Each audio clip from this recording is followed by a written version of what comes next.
Welcome to the I'm Such a Pisces podcast, where we talk all things Pisces while taking an explorative journey into astrology. Brought to you by two Piscean friends. I'm Christine. And I'm Shelby. Welcome to our show.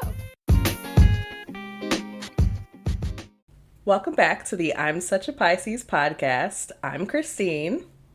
And I'm Shelby. Welcome to our show. I don't know. We didn't plan that very well. God, okay. I'm already stressed out because this is our first time recording remotely. It's okay. We'll get it. We're gonna get it. Hopefully that means, though, for our listeners, that we've got really high quality audio. That's right. You won't hear any background noise. No Really? Keith barking, upstairs. I'm in my closet. Christine's got this adorable setup. She's in a cute little corner. I have a bunch of clothes hanging right above me. I'm the queen of vignettes. I love a vignette. I will make a vignette anywhere in my house. What did we say last week? Christine is a micro-influencer. Okay? Yes, micro-influencer. Maybe I'll be a major influencer one day, but I don't know if that life is for me for real. So we'll see. It's a lot of work. It's a lot of work to keep the algorithm happy. It really is. And I don't really know that I'm fully cut out for life in front of the camera all the time, because you can't go away. I guess you can tell people I'm going to take a break, but as far as your following and the platforms, they do not like you to go away. You can't take breaks.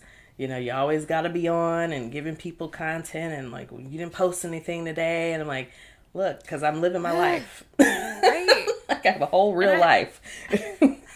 I really hate to post if I don't have an idea. I don't want to come up with something. I want it to just to have something out there. Yes. Yeah. Yes. Yeah. But so so I'm much working of on it is it. that. Keep working, girl. And if These you don't want creators. to, don't. If you don't want to, don't. I love that. You're not gonna let these algorithms take over our lives. That's right. We're real people. Yes. Okay.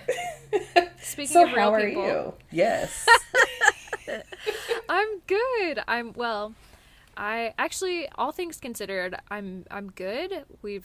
We're in the middle of moving. Things are chaos, so I'm a little stressed. But I really, as soon as we entered into Mercury going back, I wanted to say going back regular. Thank you, direct. Mercury went regular again, and it's very Mercurian to say, it went regular. Yeah. I really felt it lift. I don't know.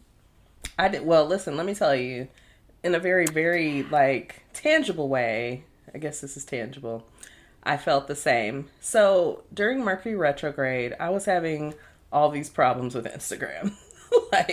Every time I create a freaking reel, it would I would have to post it 5 or 6 times before it would actually post correctly, which is very annoying. Right? And makes me want to throw my phone across the room. I'm trying to be out here and be consistent and do the social media thing. And this is what's happening. I don't have time for this. This doesn't happen on TikTok. Get it together, Instagram. Right. But it TikTok was saves your drafts? Yes. And we'll save them. They're saved. Mm-hmm.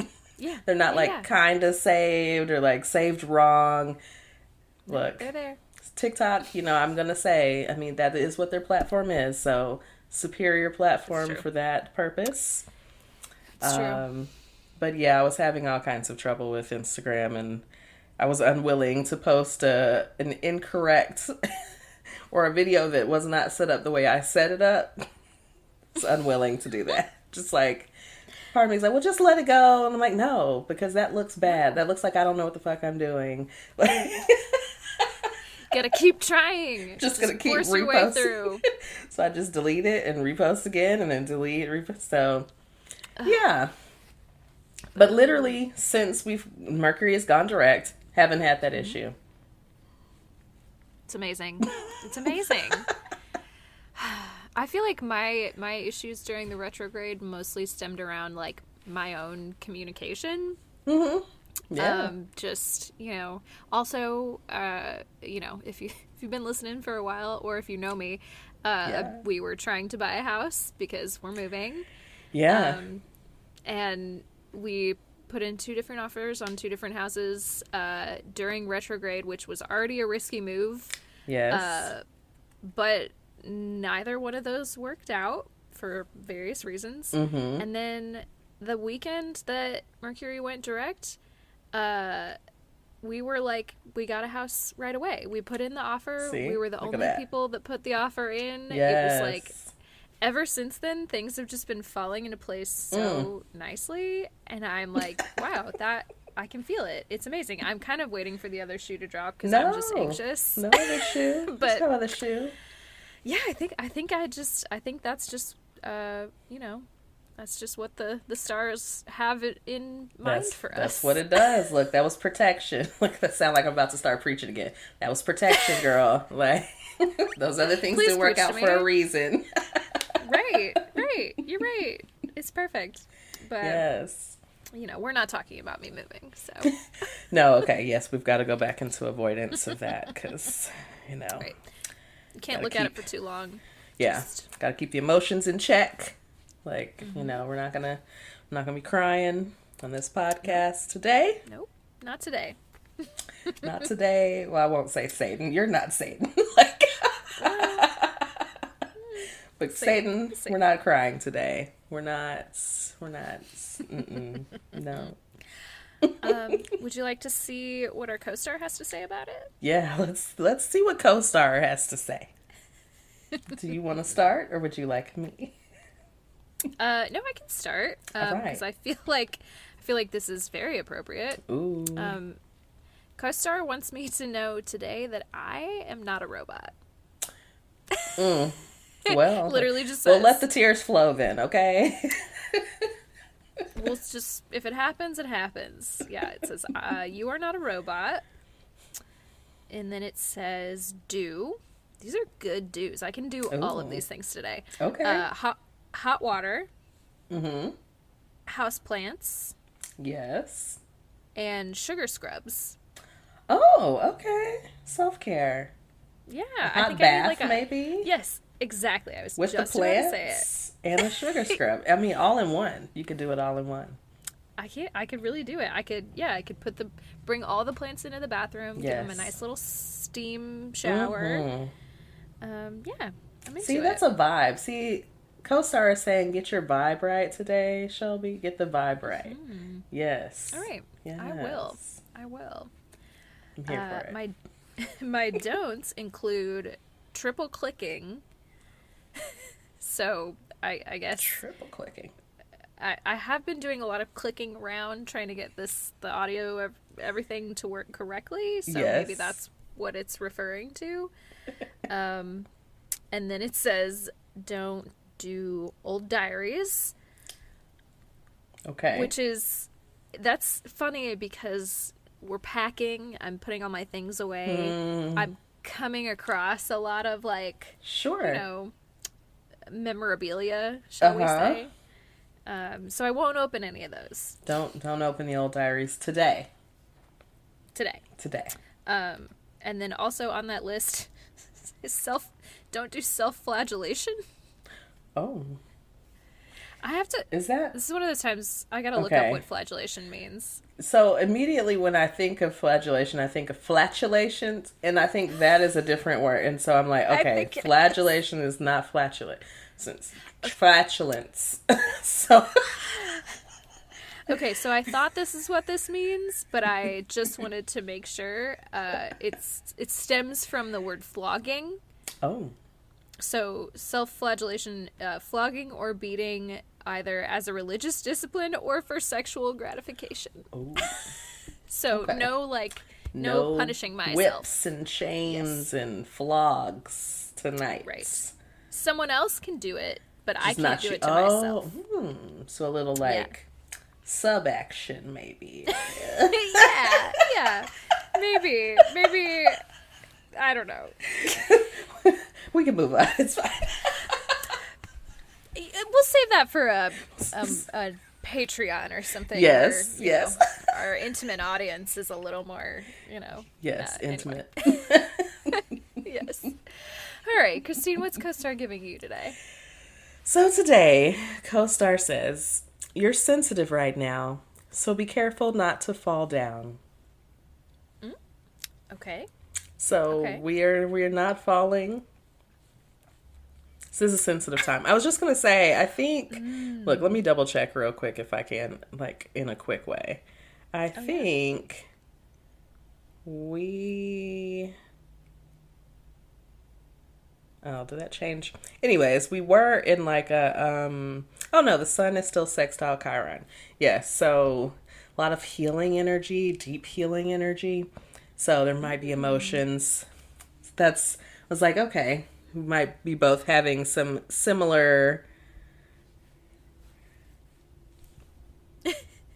What's the word I'm trying to say? Triggering is not the word, but not triggering, but like triggering by the planets or by the bodies themselves, like of emotional healing or whatnot, or just, dealing with the emotions. Yeah, I see what you're saying. I feel like there is a word for this, and I can't yes, think like of it's not what coming, it is, but you know what I'm saying. It's fine. I get you. So for the do's, do goodbyes. No. No. See, why are we doing I'm not this ready. today? We're doing another in-person recording. I know. Do we have It's to? not time yet. So just can't. Okay. Do secondhand stores. I feel like this is the second time recently that I've gotten do secondhand stores. It's a message. Stop buying those new clothes. Get thee to the Goodwill or, any smaller local secondhand stores. Yes. Yeah. Okay. Also, do deep sea diving. In Nashville? We're just going to keep that into the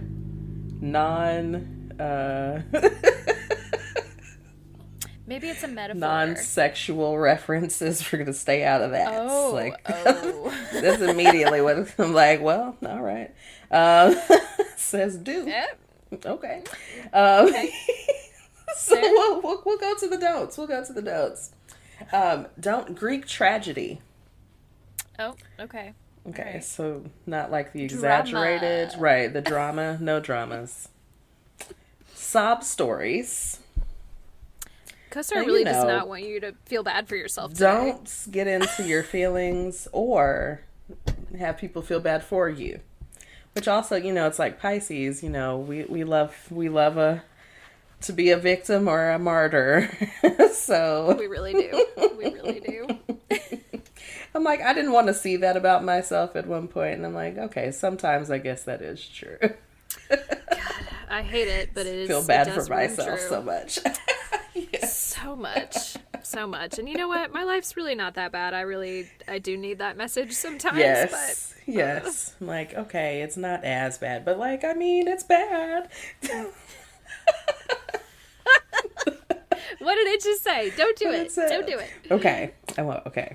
So the last don't is costume jewelry. Like, all right. Offense well, taken. I don't have on any. I have on some earrings, but they're not costume. Fair. Then we got to get into like costume versus there are different definitions of like different types of jewelry. Yeah, when I think of costume jewelry, I just think of that as like really big jewelry. Yeah, it's usually like kind of more statement jewelry, like kind of not grandiose. That's not the word. But there's a similar word. Extravagant. Yeah, like big stones and things. Yeah, usually very fake looking, but fashionable. Or non-fashionable. They range. They range. It's true. Some looks good and some does not. Right. But yes, so none of that. So we're keeping it simple today. I got on a watch and some earrings. I love So it. that's it. Minimalist. Great. Or my version of minimalism. We'll keep it simple. Yes. All right. Well, do you want to dive right into our relatable content? Let's dive in. What you got for us today? So I've got 3 things. I've got a list and a couple other things. So I think I'll start with a couple of other things first. A couple quickies. Neither of these are astrology related, but they just felt relatable. So the first one is a therapist, or if you go to therapy at all, or see, any kind of healer, whatnot. Anyways, so it says, therapist, can we unpack that together? Me, no. I've spent several decades packing it up nice and neat. And I said, that is very relatable. It's like, no, I've spent this time packing this up, compartmentalizing. That's a pushing Pisces it down. Sentiment. Yes. It is absolutely a Pisces sentiment. Like, I would not like to unpack it. I bottled it up quite nicely, actually, so I'm good. Yes. I'm good. Do you want to clean up this mess? Right. Who's going to clean it up? Not me.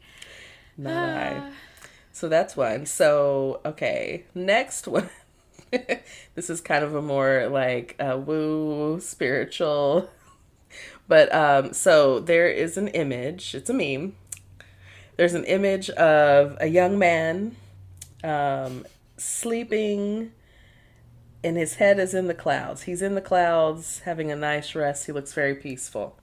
And it says, how I sleep knowing I'm the witch in the family and everyone thinks I'm going to their fictional hell.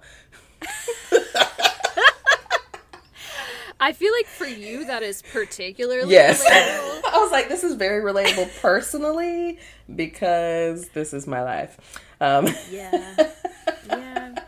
I think it's not that people don't think that about me and my family, but we're not a religious bunch per se. Yes, at least it's not your family thinking it about you.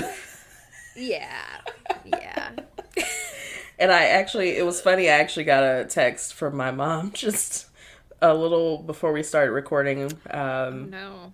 a little bit ago, or, maybe an hour or two ago now, but, saying that she's always praying for me and all these things. And I'm like, I haven't responded to that yet. I can read between the lines here. I know what that means. Mm-hmm. There's always so much prayer. I'm a hellion,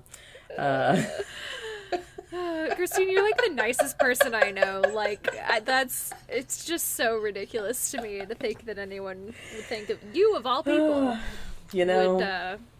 Well, you know what they say, good deeds aren't going to get you anywhere. But anyway. I didn't know they said that. I've never heard them say that before. I mean, it's kind of... Well, Shelby, you haven't been in the church enough. Oh, no! I'm getting roped in, too. No, I'm just messing with you. I'm messaging you. You're right, though. You're right. But, I mean, that is what they say. Well, I'll save this other part for our Pisces moment of the week. We can get more into that. Great. Okay, so next I have a little list from one of our faves, CoStar Astrology. Hey. And so this is the list for can't blank to save their life. Okay. So, Aries, apologize first. See that? I can see that. Mm-hmm, yeah. Mm-hmm. Taurus, clear the cups off their nightstand. Oh, man. It's clearly not a Virgo. Very, very much not a Virgo. But Taurus, likes to keep it, cozy. Like, just keep the cups right here.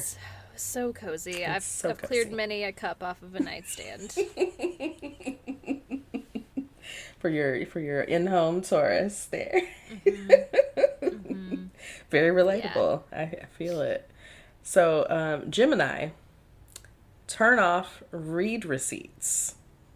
Mm-hmm. Gemini likes to keep up with. Sounds like they can't turn them off. So Oh.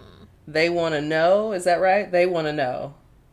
Well, when Or I is think it of turn off read receipts, I think I never want mine on because I don't want people to know that I've read and then not responded. right? But this says they So, can't turn them off. I mean, okay, shady. Right? They want to know. Yeah. See, and Alright. like, look, I post enough on my account about how little or late I respond to things. I try, to do better. There are people that I tend to like try a little harder for to not let Sure. it be like a couple days or something. Um, Always. but sometimes I'm not going to respond immediately, and so I don't think I have anyone in my life that's super pressed about it. Mm-hmm. Not even really my parents. They just say something about it the next time I talk to them, like I texted you or whatever, and you never responded. I'm like, oh, Yeah. oh, Sorry. my bad. Oops. It's like, Funny. yes. So, anyways, Cancer. Return a gift they hate.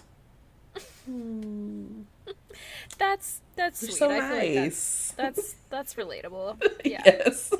You feel that in your Cancer rising, like, I sure do. yeah. It's a tough one. Like, yeah. Yeah. You don't want to be mean. No. No, you don't want to hurt their feelings. Don't want to hurt their feelings. Yeah. All right, Leo.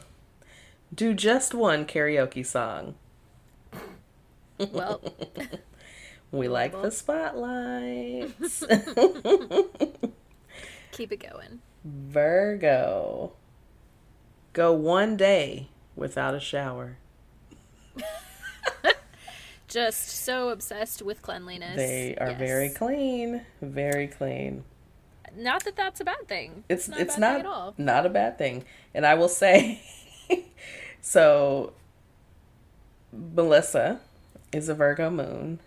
Mm-hmm. And when we started to date, I remember she was like very bent on like multiple showers a day.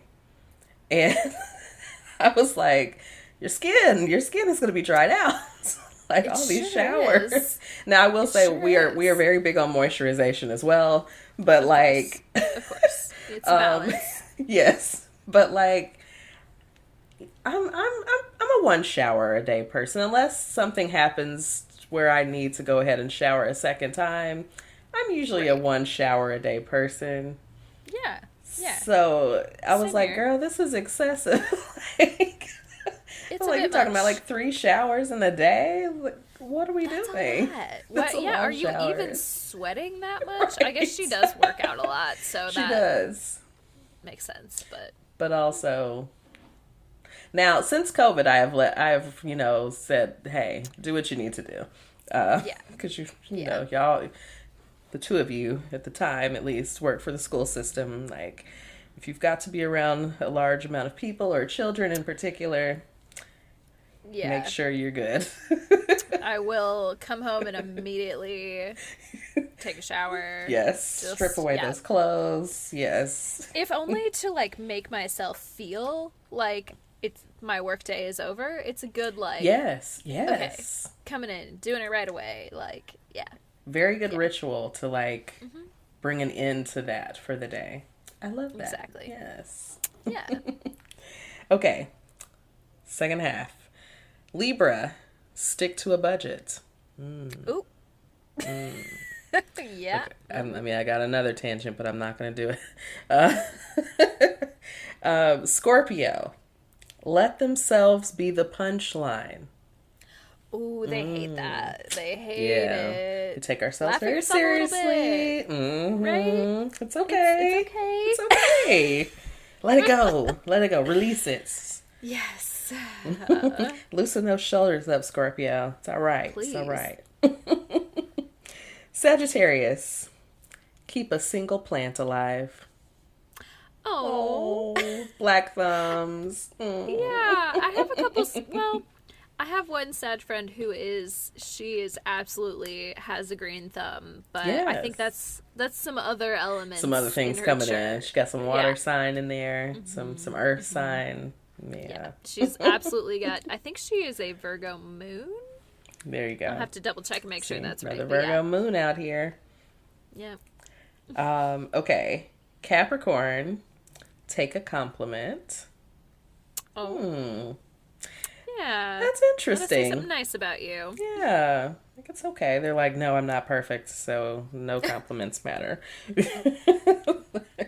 Whatever. Like it's okay. Again, release. Everybody, let's Right. let it go. Right. Aquarius, admit they didn't know something. Love to have all the knowledge. All the knowledge. They know everything. I already knew that. I already knew that. It's okay that you don't. It's literally fine. No one can know everything. Oh, and my favorites, last but not least, Of course. Pisces. Listen to upbeat music. Us with our whole playlist just for being For sad. crying, yes. I was like, listen, and Yeah. the caption for this was really great because it was like, Pisces, did you even give yourself a chance to be happy today? And I'm like, no, we woke up and chose No. depression, like, Immediately. Immediately. put the sad Wow. music on and let's get to the crying. I love it. I love it. I can't help it. Really Self can't help pity. myself. There we go. Like, I know. that's what we do. Playing the victim all over again. Just always victimized. Well, All right. do you have any other relatable content for us That's today? all I got for us today. Okay. Do you want to take a quick break and then come back for our meets? Yes, yes. Let's do it. All right. All right.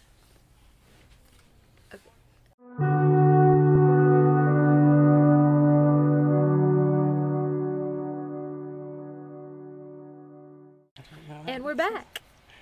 Welcome back, friends. Ooh, so Christine, you have a whole thing for us today. I have a whole thing for us today. So, today's episode, we are doing another astrology adjacent topic, and we are talking about color astrology, color psychology, and just colors. Just getting All into the colors. colors. Yes. How do they make us Can't feel? wait. Yes. So it's just such a good. great topic. Yes. Love So, we're going to start out with astrology because that is, what we're here for. Of course. So, what is color astrology? Color astrology is a mix of astrology and chromotherapy, aka color therapy. I've never heard that word before. I love it. Yeah, see, we're getting into Chromotherapy. chromotherapy. Like, I would like some chromotherapy. I would. I Yeah. would too. Do some color work. I would totally do that.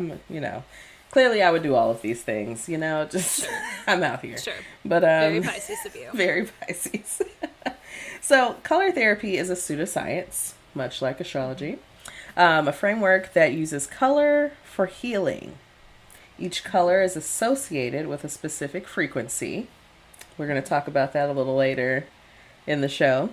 That can have a physical, psychological, and emotional effect on a person.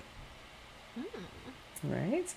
Color astrology makes working with astrology more tangible because people can take the learnings from the colors in the chart and apply them in their lives. Very interesting, right? So, Yeah. my last little note here is color astrology isn't actually new. It's been used a long time in Vedic astrology, which we'll have to talk about Vedic astrology at some point on the show. Yes. Yes. But yeah, so color astrology has been around for a while, actually, and gets into some different things. What do you think? Well, this is another one of those times where I know almost nothing. Right. So I'm excited to hear kind of all the different things that you've researched. And then I'm also Yes. excited for the end of this segment because we have a very Yes. special We guest. have a very special interview at the end of this show, or at the end of the segment. And I Yeah. think you all are really going to enjoy it. It's so good. It's so good. Can't wait. Yes, yes. So, those are my So, thoughts. okay. Okay. We're going to talk about how to work with colors in astrology. So, first, this depends on your individual birth chart and how the astrologer recommends working with the color. So, a lot of times when we're working with readers, across the gamut of different kinds of readers and intuitives, it is going to still kind of vary based on who you're talking to. So you Mm-hmm. kind of want to find someone that you vibe with, or, that kind of fits for you, so that you can kind of have that relationship, if you will. Well, like almost everything, like going to therapy, like, Yes. your astrologer, your whatever, like you have to find the right fit. Yes, the right fit. Yes.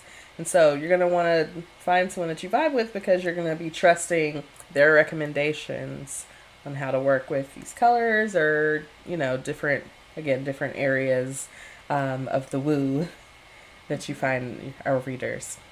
Yeah. So when beginning to work with color, it's recommended being more mindful of the colors you're actively choosing to wear and surround yourself with, as each Hmm. color evokes certain feelings.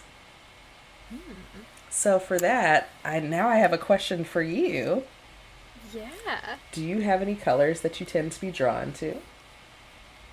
Well, it's interesting that you say that because I feel like I go through color phases. Mm-hmm. Um, Obviously it's summertime now, so usually in the summer I kind of lean brighter, but I'm really on the pastel vibe lately, like Yeah. this sort of dusty pink color. I'm really into it. Oh yeah. Um, yeah, and I've tried to like kind of branch out and like wear brighter colors at different times in my life. There's also been times where it was just like, no, I'm only wearing black always. But I think I'm in a different, yeah, I'm in sort of a different headspace right now where I'm really drawn to these sort of really feminine, light, sort of pastel colors. And I think that has a little bit to do with the fact that I like changed my hair color somewhat recently. Yeah. Yeah. And so just kind of vibing differently with like what I think is working for me. But yeah, I'm curious to find out if that means anything. Yeah. So I would say, I know, like, so pastels are definitely very in right now. Like, seeing a lot of, Mm-hmm. like, in fashion, seeing a lot of pastels, even like through art sources. Like, it's interesting how, we talk about this in our interview a little bit, but interesting how things kind of get marketed and things kind of trickle down to the consumer, and how Yeah. those decisions are made, really, you know. Right. Am I really even making this decision or is Right. someone else like making it for me kind of thing? It gives me very much The Devil Wears Prada, like, which one used to be one of my little movies. Um, and what was her Miranda, who was playing the character, maybe loosely based off of Mm-hmm. Anna Wintour. Um, she talks to, now I can't remember the main character's name, but anyways, she says to her, cerulean, like, you think that you're just picking out this blue sweater, but what you don't know is this is cerulean, and it's been handpicked by the top fashion experts in this room, and yada yada yada, and, like, it slowly makes its way down. It takes about, I think it takes about 2 seasons or so for, like, Mm-hmm. things to come from, like, high fashion down to, like, the normal consumer level. Right. Um, and so it's interesting. So it's like, maybe a couple years ago, like, they're really pushing pastels, and, like, now we're seeing pastels come out in everything. Everywhere. Yes. Yep. Yep. And And it kind happens of that way all the time. yeah, same with like neutral colors. I feel like a few years ago very like high fashion like tans and sort of Yes. skin tone colors, neutral Mm-hmm. colors. Um and now I feel like I'm seeing regular people wear that so much Mm-hmm. more. Mm-hmm. Just fascinating. It's wild. Fascinating. Just like, Are we being controlled? Maybe. Subtly, maybe Very subtly. subtly, yes. Yeah. So let's see. My next point. So you can see color psychology at play in marketing or advertising. Sometimes you'll see restaurants use red, as that gives people a stimulating rush. So when you feel stimulated by that color, you're like, I got to get over there. McDonald's, like red Oh, right. sign, gold arches. It's like, and it triggers something inside of you when you see those colors. Or I mean, now their whole sign is an icon in and of itself. So Right. it triggers whatever feeling it may trigger in you when you So see that sign. that's interesting because I feel like every fast food chain has red in their logo. Like I'm thinking like Wendy's, Burger King, McDonald's, Chick-fil-A, like all of them have that bright red. Yep. I also think about when I think of like a really sexy restaurant, like expensive, like there's a sushi place that Jack and I sometimes go when we really feel like, balling out here in Nashville, and they have these like sort of dim red lights, and it just like that also feels like kind of a vibe, like you're like, "Ooh, what is that? It's mysterious. Let me go check it out." Yeah. Yeah, I mean, it draws you in. It's very intriguing. I mean, red is the color. I mean, they say like warm tones tend to make you hungry or to stimulate hunger. And so you see a lot of like reds and oranges used. Even like in interior design, there was for a while people were doing those colors in their kitchen. And then they tell you, maybe don't paint some of those colors like in your bedroom unless you want to be very stimulated in your bedroom. So we Stimulated in your stimulated, bedroom. yes. Like, and maybe we do need to be, painting our bedrooms these Maybe. colors. Let's just, it depends on what you want to be doing in your bedroom. You know, Right, right, if right. you want to sleep, you don't want, the colors to be red. Fair enough. Fair enough.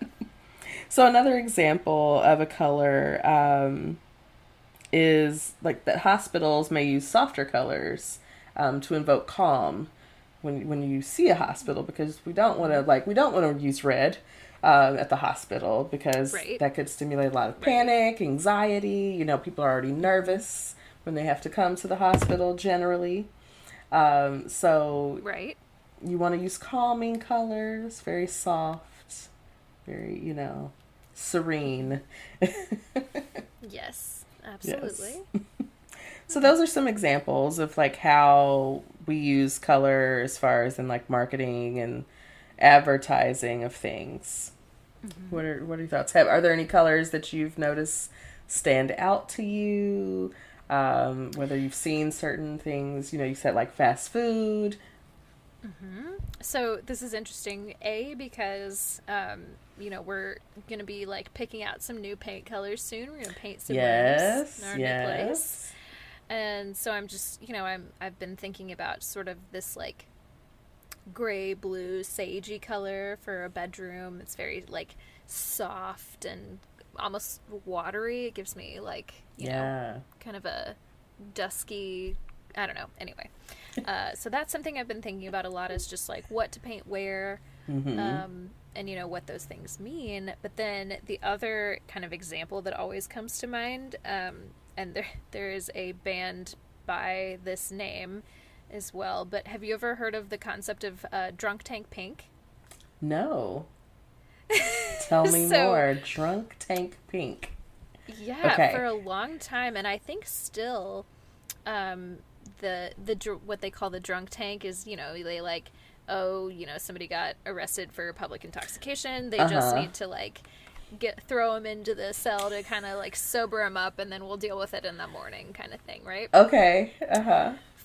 I think for a long time there was all of this kind of color theory research and color psychology research about how this like very specific shade of pink was extremely like stimulating and would kind of like wake you up and like kind of get you to kind of come to a little bit. Okay, I can And see so that. there's like hundreds and hundreds of drunk tanks in the country painted this color on the inside. Oh, Oh, wow. Okay. But the weird thing is, I think a lot of that research has since been debunked. Oh. I should have done more research about this because I knew we were doing this episode, and that's like the one thing that I know about color theory is Drunk Tank Pink. And that is also a band name, and I think a great band name. Yeah, yeah. But, yeah, that's, I don't know, I just always was like, wow, what a fascinating concept. Yeah. Yeah.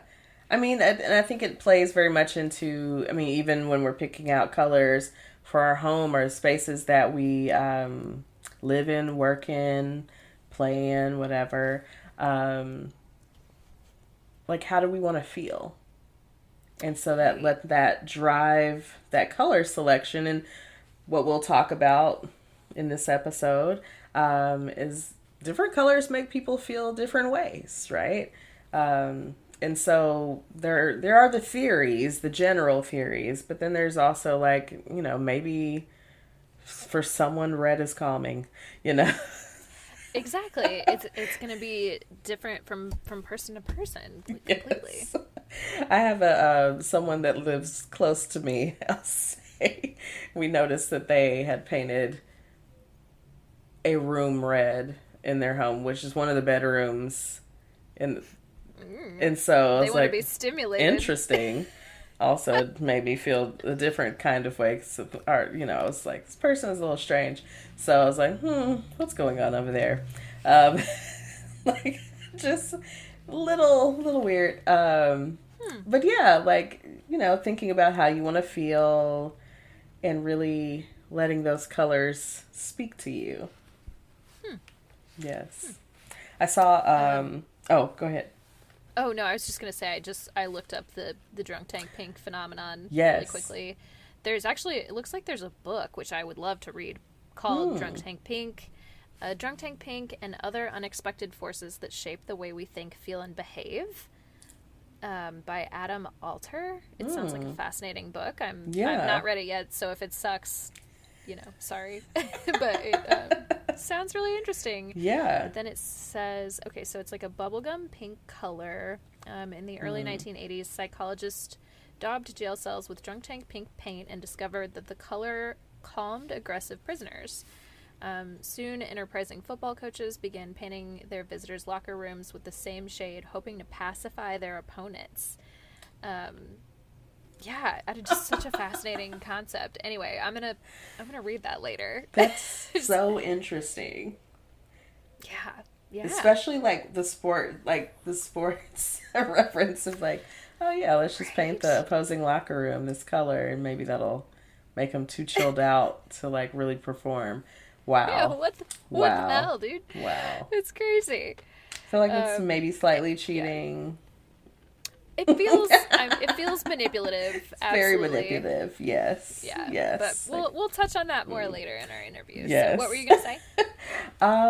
What was I going to say? Sorry. No, it's okay. I'm like, if it doesn't come to me in the next like 5 seconds, we're just gonna keep moving. It'll come back. It was something related-ish. It was probably about interior design. Oh, that's what I was gonna say. There it is. So I was on Instagram recently, and Cheska Lee, Francesca Ramsey, posted she's been working on her apartment decor for a few weeks now, and so she just released or put out that she's been working with apartment therapy, and they featured her apartment. It's so cute. I'm like, I would love to live here. It's very stimulating, but it's very multicolored. There's lots of colors and patterns and like light strips and like just very, very cool. I'm like, clearly you have a background in graphic design, just you know, concept and put that perfectly all over your home.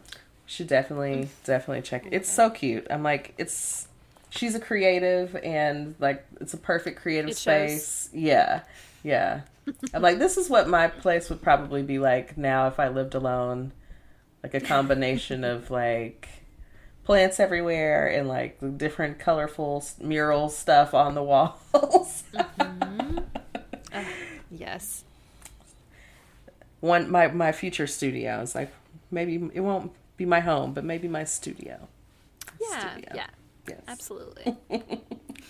So we're gonna move on to how to work.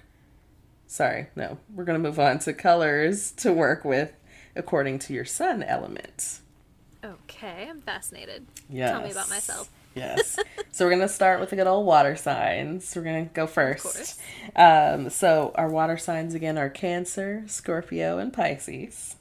Please remind me, because I'm always going to think Scorpio is a fire sign. And for our, for our listeners as well, because there was something that I realized, or I was doing some research, and it's the site I was showing you a little while back, but different questions that come up or get asked a lot about certain topic areas.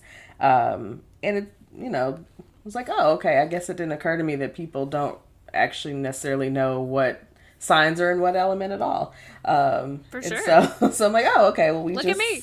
Right. Just break that further down, like these are our fire signs, air signs, water signs, earth signs. Mm-hmm. So our water signs again are Cancer, Scorpio, Pisces.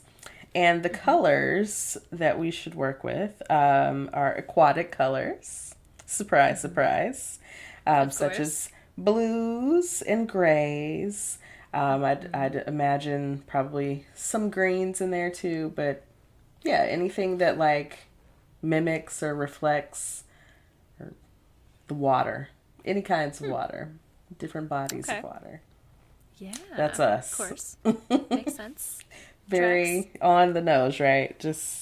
But of course. How true does that feel for you? Well, it's interesting. So I cheated a little bit and I read a little farther down the list, and I have some thoughts, but I'm going to let you go through all of them first. All right. Hold the thoughts then. Okay. So next we have our earth signs, which are Taurus, Virgo, and Capricorn.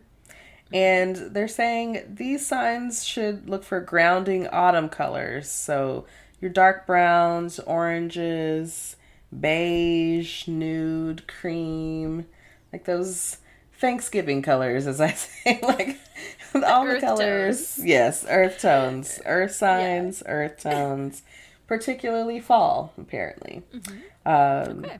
So that's our earth signs. Air signs, which is Gemini, Libra, and Aquarius, they get bogged down by saturated colors.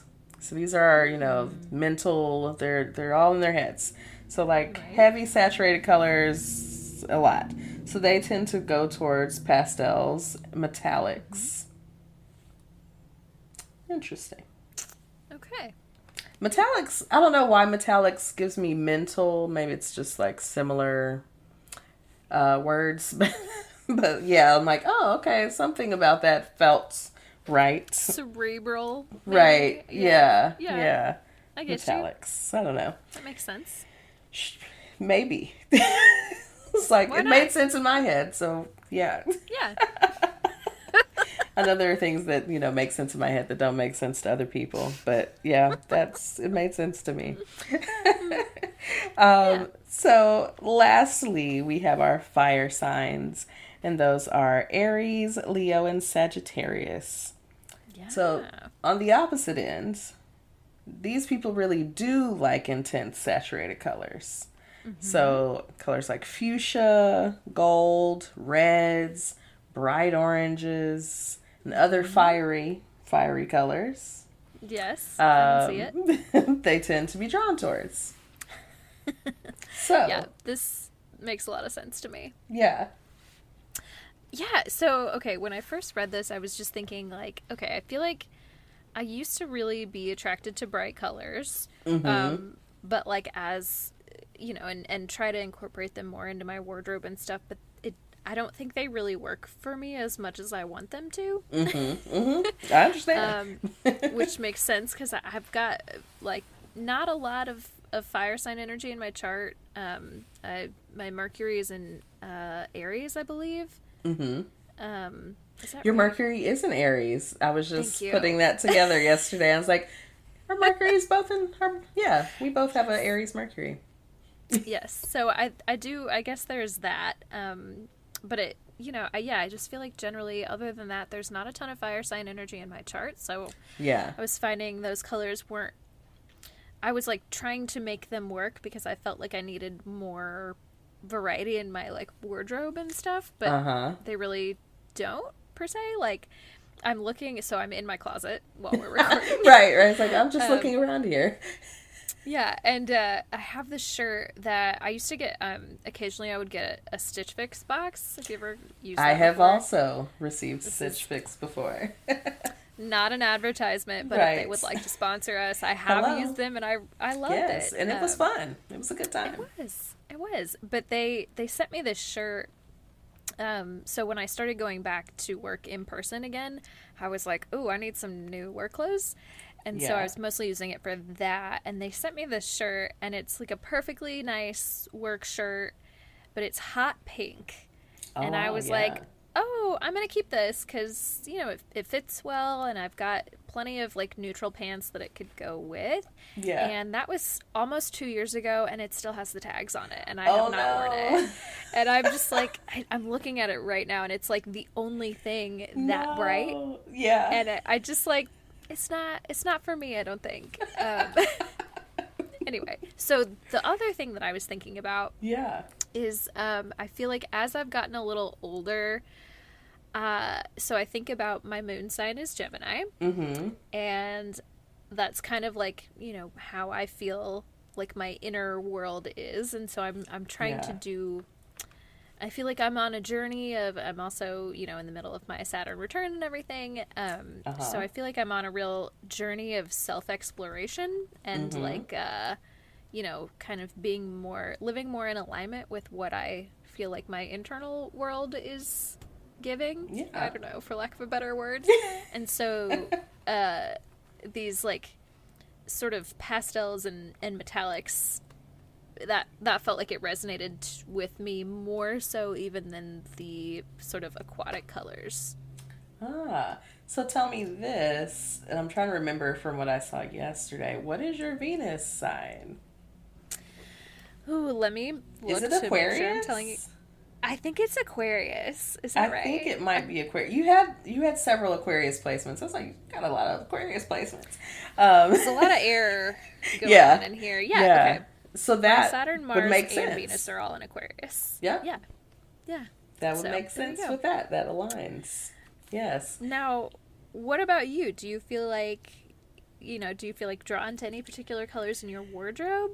So, I would say sometimes I feel like my style is kind of like all over the place, which kind of gives me Pisces energy. It's just like, I just want to wear what I want to wear. I don't have like a one aesthetic. Like sometimes I'm over here, sometimes over there, whatever. Don't try to box me in. Yeah, don't Pisces. Don't try to put me in a box. Like we don't do boundaries.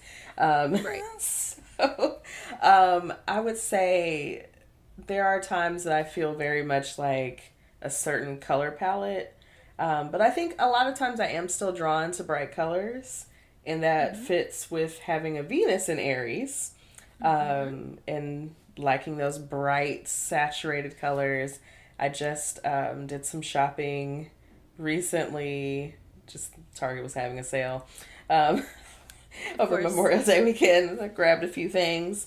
But I bought a very neon fluorescent yellow or green bodysuit and another one in hot pink. Ooh, yes. And then there was another bodysuit that I bought from there like the week before that. It's like a bright blue, and I'm like, okay, I'm feeling all of these bright colors that you are giving to me, and I want them all. I feel like it's kind of a summertime vibe. I got these hot pink ass nails last time I got my nails done, and it feels like a summertime vibe too. It's very uplifting, It makes you feel kind of happy and light. At least maybe that's how it makes me feel. So it's like, I want to put myself in these bright colors. It makes me feel, like very bright, especially as opposed to like coming out of like winter, right? And feeling very like drab. Sad drab winter and Saturn. Yes. Yes. Yeah. It's funny that I see you're wearing sort of like a greenish top right now, and I was like, it's that Taurus placement coming out. Right. Like, yeah. Yes, the Taurus is coming. And this is what I put on because I was like, well, I need to kind of have on more of a top than I had on before. I just had like my sports bra on from my little yoga set. And I was like, well, it's a lot of titties happening. It was like, well, we'll just do a slightly less. They're still here, but like slightly less titties for everybody.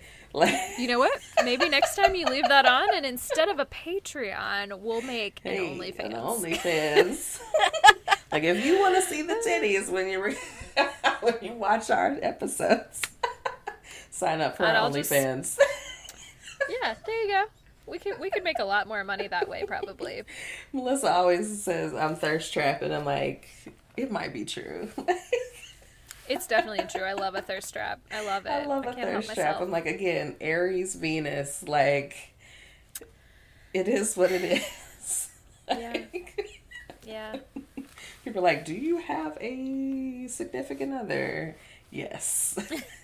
I do, actually. And I still like to, you know. And they like my thirst traps too, okay? Yes, okay, right. They're for everyone. But she gets the special, you know, the behind the scenes. Right. All right. On that note, let's keep it moving.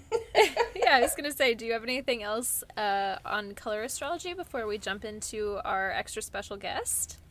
I think that's it. I think let's get into our interview. Yeah. Yes. So up next, you guys will hear this wonderful interview that we have for you. And after that, we'll take a quick break and be right back. All right. See you soon.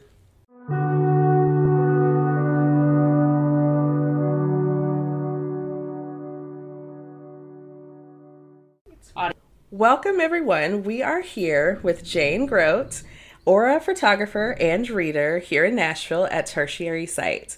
We're excited to have you as our guest today. Both Shelby and I have both had the pleasure of having an aura reading by Jane, so we're very excited to have you on our show today.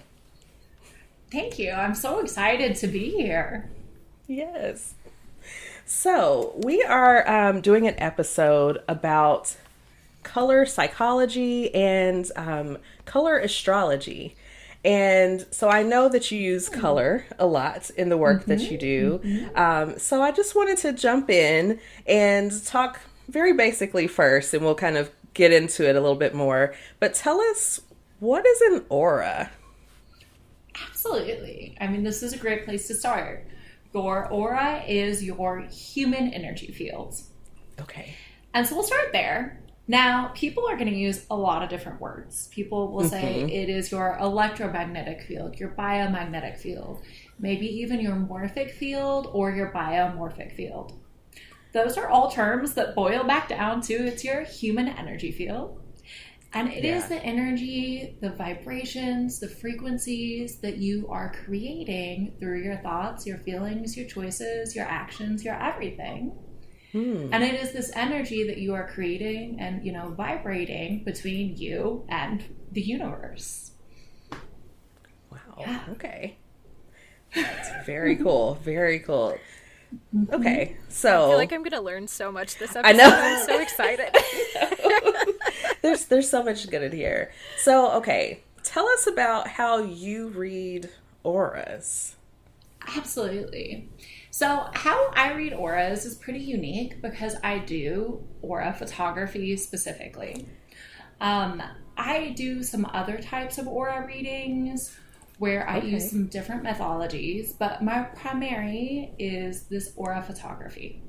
Okay. And so one thing I'm going to say is auras appear in a lot of different cultures for a lot of different reasons, and there are many, many theories on auras.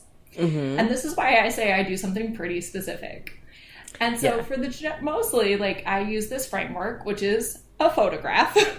And from that photograph, there are like two big pieces of information: what the color is and where the color is. Okay. And I read aura photos based off of what colors are in the photos, where those colors are in that photo, and what different colors, what colors are in relationship, are working together, are showing up with each other within that photo. Ooh, okay. Yeah. And so it's, one thing that makes this pretty unique is that aura photos specifically, they have these placements that have kind of their certain meanings. Thinking about the right side of the photo as being the expressive energy, the energy that you put out to the world. When kind of the above the head area, thinking like earrings up, is present energy, where that's where your thoughts are, your thought consciousness is, where your mind wanders. And then the left side of the photo being your receptive energy. And this is thinking about like what you are calling to you, or what you are creating with the energy that you are drawing towards you. Ooh, okay. Yeah. Absolutely. Very cool. Very cool. So you said you use some other methods as well, other than photography. Now, I didn't ask you this in our questions. Would you mind telling us a little bit about That's that all too? right. Yeah. Absolutely. So I have some clients that I work with in some different capacities. I have some clients who I work with, kind of my standard reading in aura photos, about 15 minutes. But I have some clients who I work with for about 2 hours. Oh, okay. And in the 2-hour long appointments, we do aura photos, but we also do some work with a color-based oracle deck. And thinking about pulling cards as one way to read an aura. And I also do some more of the intuitive readings of auras. I do some of that intuitive based reading, what I'm picking up on people's auras. I'm just like pretty specific about how I do that. I try to have really strong boundaries of like, I don't read people's auras unless they have actively consented to me doing so. Absolutely. And like pretty generally, that's not always something that's very quick for me, but being able to really sit with somebody's energy. So that's why I say that's these longer form appointments. I also do some coaching, which is more along the lines of life coaching. And I do more of that intuitive style read with my coaching clients. So there are people whose energy I come to know pretty well. Okay. Okay. Yeah. So I want to ask about intuitive reading as well. So what does that look like? So In a that is session? a great question, because it can look like a lot of different things. Yeah. And definitely I get a question a lot, like, can you see auras? Can you read auras, like, without the camera?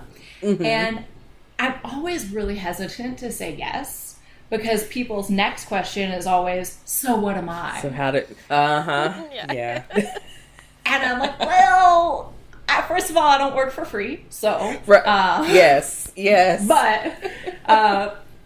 But second of all, it looks like different things. And definitely with the ways that I study energy and have studied auras, for me, reading somebody's aura isn't always necessarily seeing a color.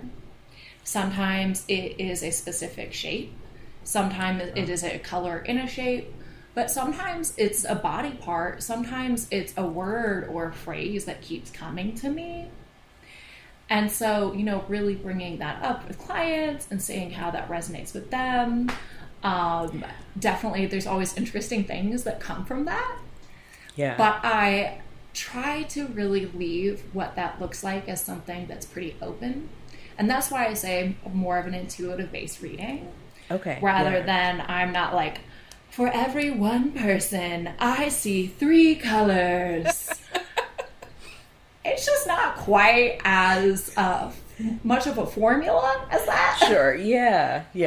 Right. I imagine that a lot of people who don't know a lot about it, that's what they're looking for, though. They're like, put me in a box. Like, people love to be put in a box. Yes. Absolutely. And it's kind of compounded with this idea of like, there's just so much possibility for what it can look like. I mentioned earlier, there's so many different theories on auras, and like, There are some theories that say you have a soul color, which is the one color of your soul that is always and never changes. But then you have mood colors, which do change. And then there's some theories that say you are only ever one color, and that's always your aura. And then there's theories that say your aura changes constantly. And so there's all of these different things, too, that especially when people come in for aura readings, we don't all have the same baseline of what an aura is. Yeah. Right. Yeah. That makes sense. This is also not a question that was on our list of questions, but do you subscribe to a particular theory around that? Like, do you have a sense of what rings most true to you? So I definitely do. And the first thing is, like, if you ask 10 different aura readers how auras change and what an aura means, you're going to get probably 10 vaguely similar and absolutely different answers. Yeah. Right. And a big thing is for me is, like, I have some things that I think for me, at the end of the day, it's not what I believe, it's how all of this resonates with my clients. Right. Yeah. And so I do really try to open up all of this for possibility.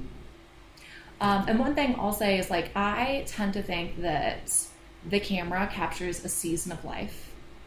And I use that vague phrase for, first of all, it's a lot easier for people to decide what that means for them if I don't include a specific amount of time.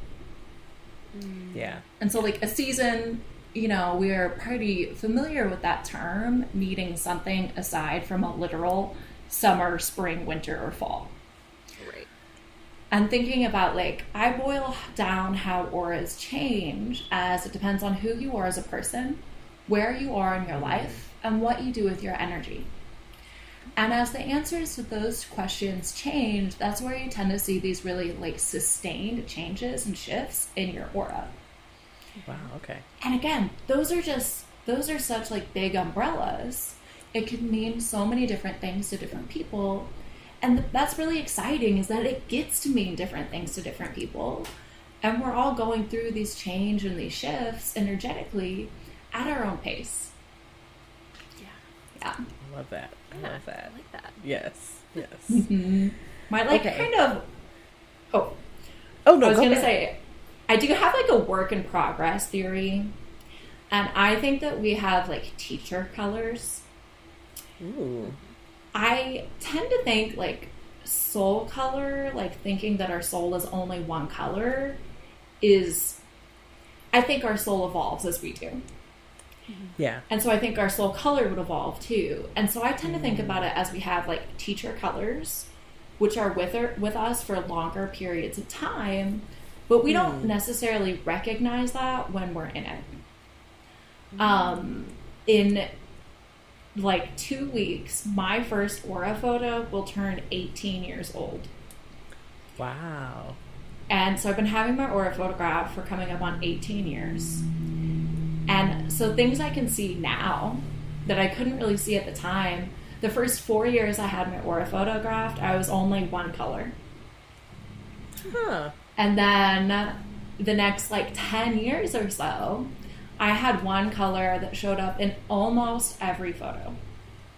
And it wasn't always the same place. It didn't always mean the same thing, but it was always there. And I tend to think about that now as, like, that was my teacher color. Wow. Okay. Can you say a little bit more about what you mean, or, like, why you call it a teacher color? Yeah. I like that Yes. phrase, but I want to hear more of what you mean. Absolutely. Yes. I should tell people who don't live in my own head. Yes. I think about, like, that color had a lesson for me. And there was, like, a lesson that color had to teach me. Yeah. But you don't know what you don't know, you don't know. Yes. Yes. The known unknowns, and then the unknown unknowns. Exactly, Yes. exactly. Right. I love that. Thank you. So you take your aura photos then and kind of look back reflectively on them as well, like and really look at different Yes. seasons and see how that changes. It's very interesting. But now I want to like go look at mine and like reflect on those times now that I'm further from them. I'm like, oh, okay. Oh, work to do today. You should. It'll be so interesting. Yes. Okay. So, all right, we'll keep going. So, I think you answered, is it possible to see auras without equipment? And it sounds like totally. Yeah. And it is absolutely possible to see auras without equipment. And there's a lot of people who do kind of intuitively, but they don't necessarily know that's what they're seeing. There are people who have something called synesthesia, which is a neurological disorder where you can often like taste color or you'll see music in color. A lot of people with synesthesia can see auras. And it's also something that you can like train and work on. Now, this is definitely a place where I always encourage people to use discernment. Because I've definitely had clients who've been like, I went to a workshop and we stood on our left foot and turned around 3 times and then crossed our eyes and we could see our auras.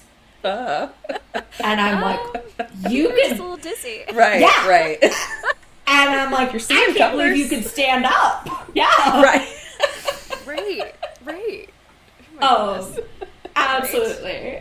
But then also, like, there's definitely a lot of different teachers who do meditations on how to, like, meditate to see your own aura, even to perceive your own aura, if it isn't as much as, like, visibly seeing it. And that can be such an incredible tool. Yeah. Okay. Like, you've piqued, my interest is definitely piqued. I'm, like, thinking of things for later. So tell me about what clients get from their aura readings. Like, what does that inform them about their lives? Like, when they're leaving your session, what is a takeaway? Oh my gosh. My greatest hope is that the takeaway is somebody is like, holy smokes, I'm incredible. Yes. Yes. Right? And I don't mean that from like an ego-based thing, but like from this place of like, my greatest hope is people can be like, wow, I am so much more than I think I am. I am so much more than I give myself credit for. I talk a lot about aura photos being visual affirmations. Because a lot of this, you know, in readings, it's not about knowing things you don't know about yourself. But it's about having somebody present that information to you in a different way, connecting the dots in a different way.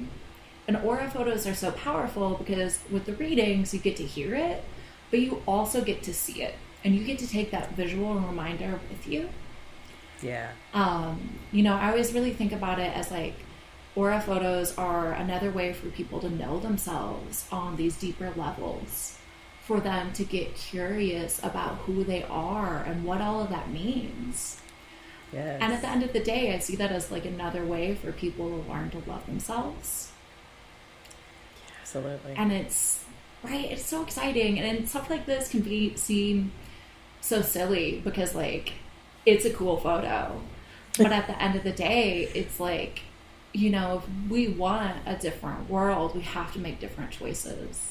Yes. And different choices begin with knowing ourselves, especially when we think about knowing our energy and recognizing that we are these like wondrous beings of light.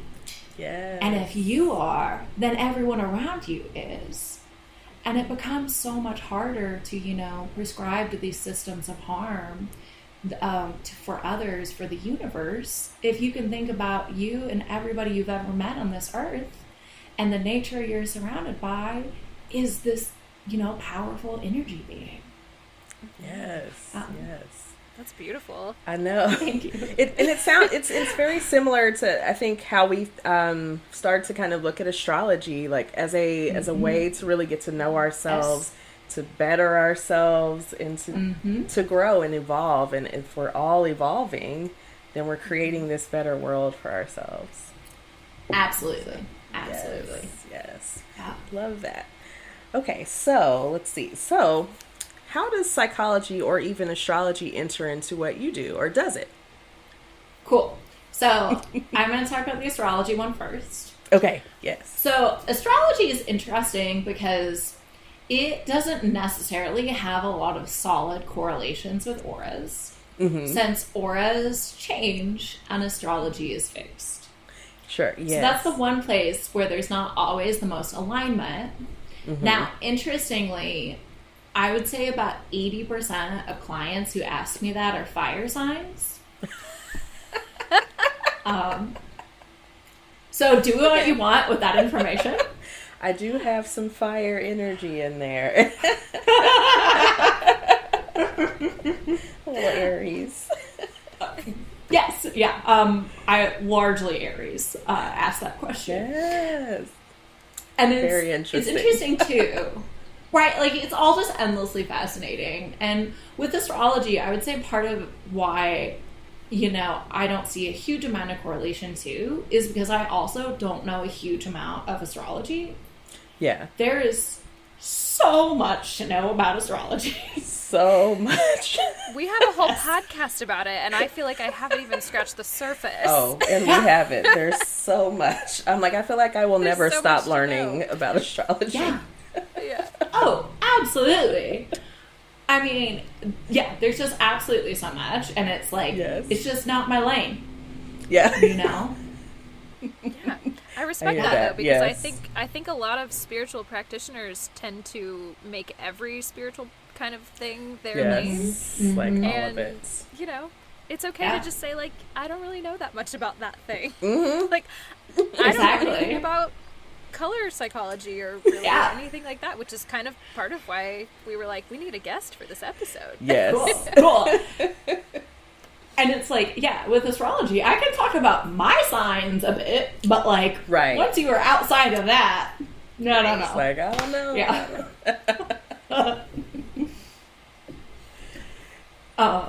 So there's the first part of that question. Uh-huh. Now, getting into color psychology, this is where it gets really fascinating. So, color psychology, Yeah. this kind of like science behind color, it's really fascinating because a lot of color psychology is trying to find like sciencey ways to tell us what we already know about color. Using the science to explain rather than Yes. Right. Yeah. yes. Because color psychology is the study of how color impacts people and human behavior. Yeah. And how this gets really interesting is because, like, I mean, this shows up in a lot of things, right? But there's this, like, knowing that we grow up with intrinsically in our communities, in the collective. And then color psychology, a lot of it is trying to find the right boxes to put that knowledge about color in. Mm-hmm. And I say where this gets really interesting is because a lot of color psychology ends up being really manipulative.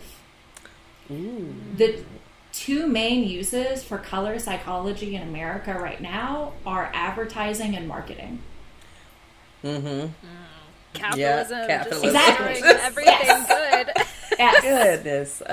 Yeah, that's true. That's very true. And right, and so it's really interesting to think about like this science where there's so much interesting information, and like you're saying, capitalism, it's being used to try to sell us products. Yeah.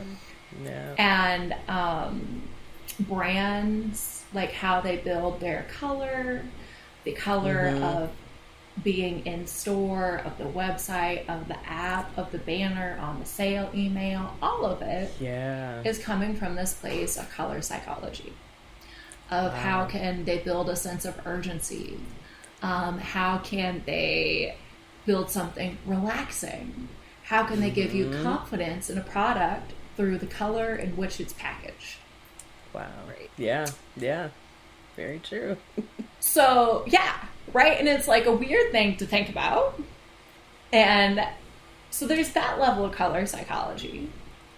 And at the same time, when you think about like this idea of a science of color that is there to give us these sciencey terms about how to talk about color, it is also really interesting Yeah. because it gives us a lot more insight into this like shared understanding of what that color means.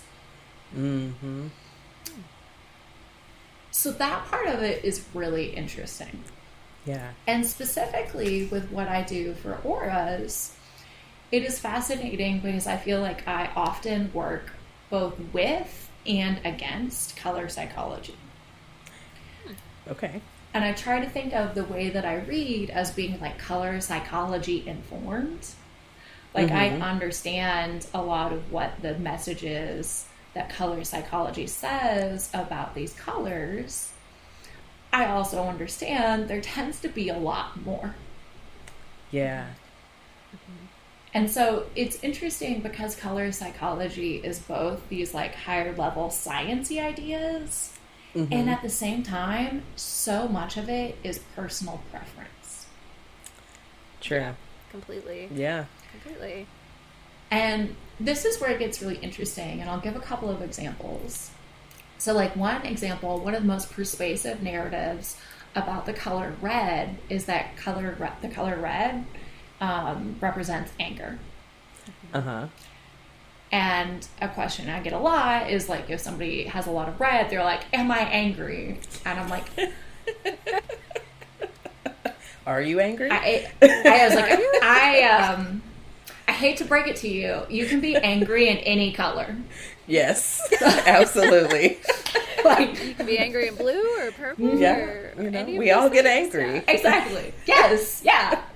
And it's also like, and this is where it comes to like one of the interesting things when we talk about like our emotional awareness or emotional knowledge is like, Yeah. what I'm like, even if you are angry, so what? Right. It's part of being a Anger's not person. bad. Exactly. Yeah. So that is like really interesting, right? Where like that's a big one that I see a lot. Yeah. And then one of the other ones that's kind of interesting for being like in the metaphysical world is I see a lot of people who have this attachment to the color purple. And they'll be like, I am going to be purple because I'm a mystical high priestess, starseed, angel child. Yep. And I'm like, wow, that sounds a lot more like ego than practice. Okay. And generally, there's that sense of like when you have such an attachment to that color, you very rarely get what you want. Yeah. Right. Yeah. And that's like one of the more nuanced things about color psychology is like the attachment we have to color and how we attach ourselves to these intangible qualities that we see represented in a very like binary fashion. Because so much about like, you know, I mean, you could think about it as attachment theory, color psychology, the way we use those kind of like scientific breakdowns for, you know, more body knowledge is we want it to be yes or no. When so many of these things and ideas are both and. Yes. Yeah. Yeah. Yeah.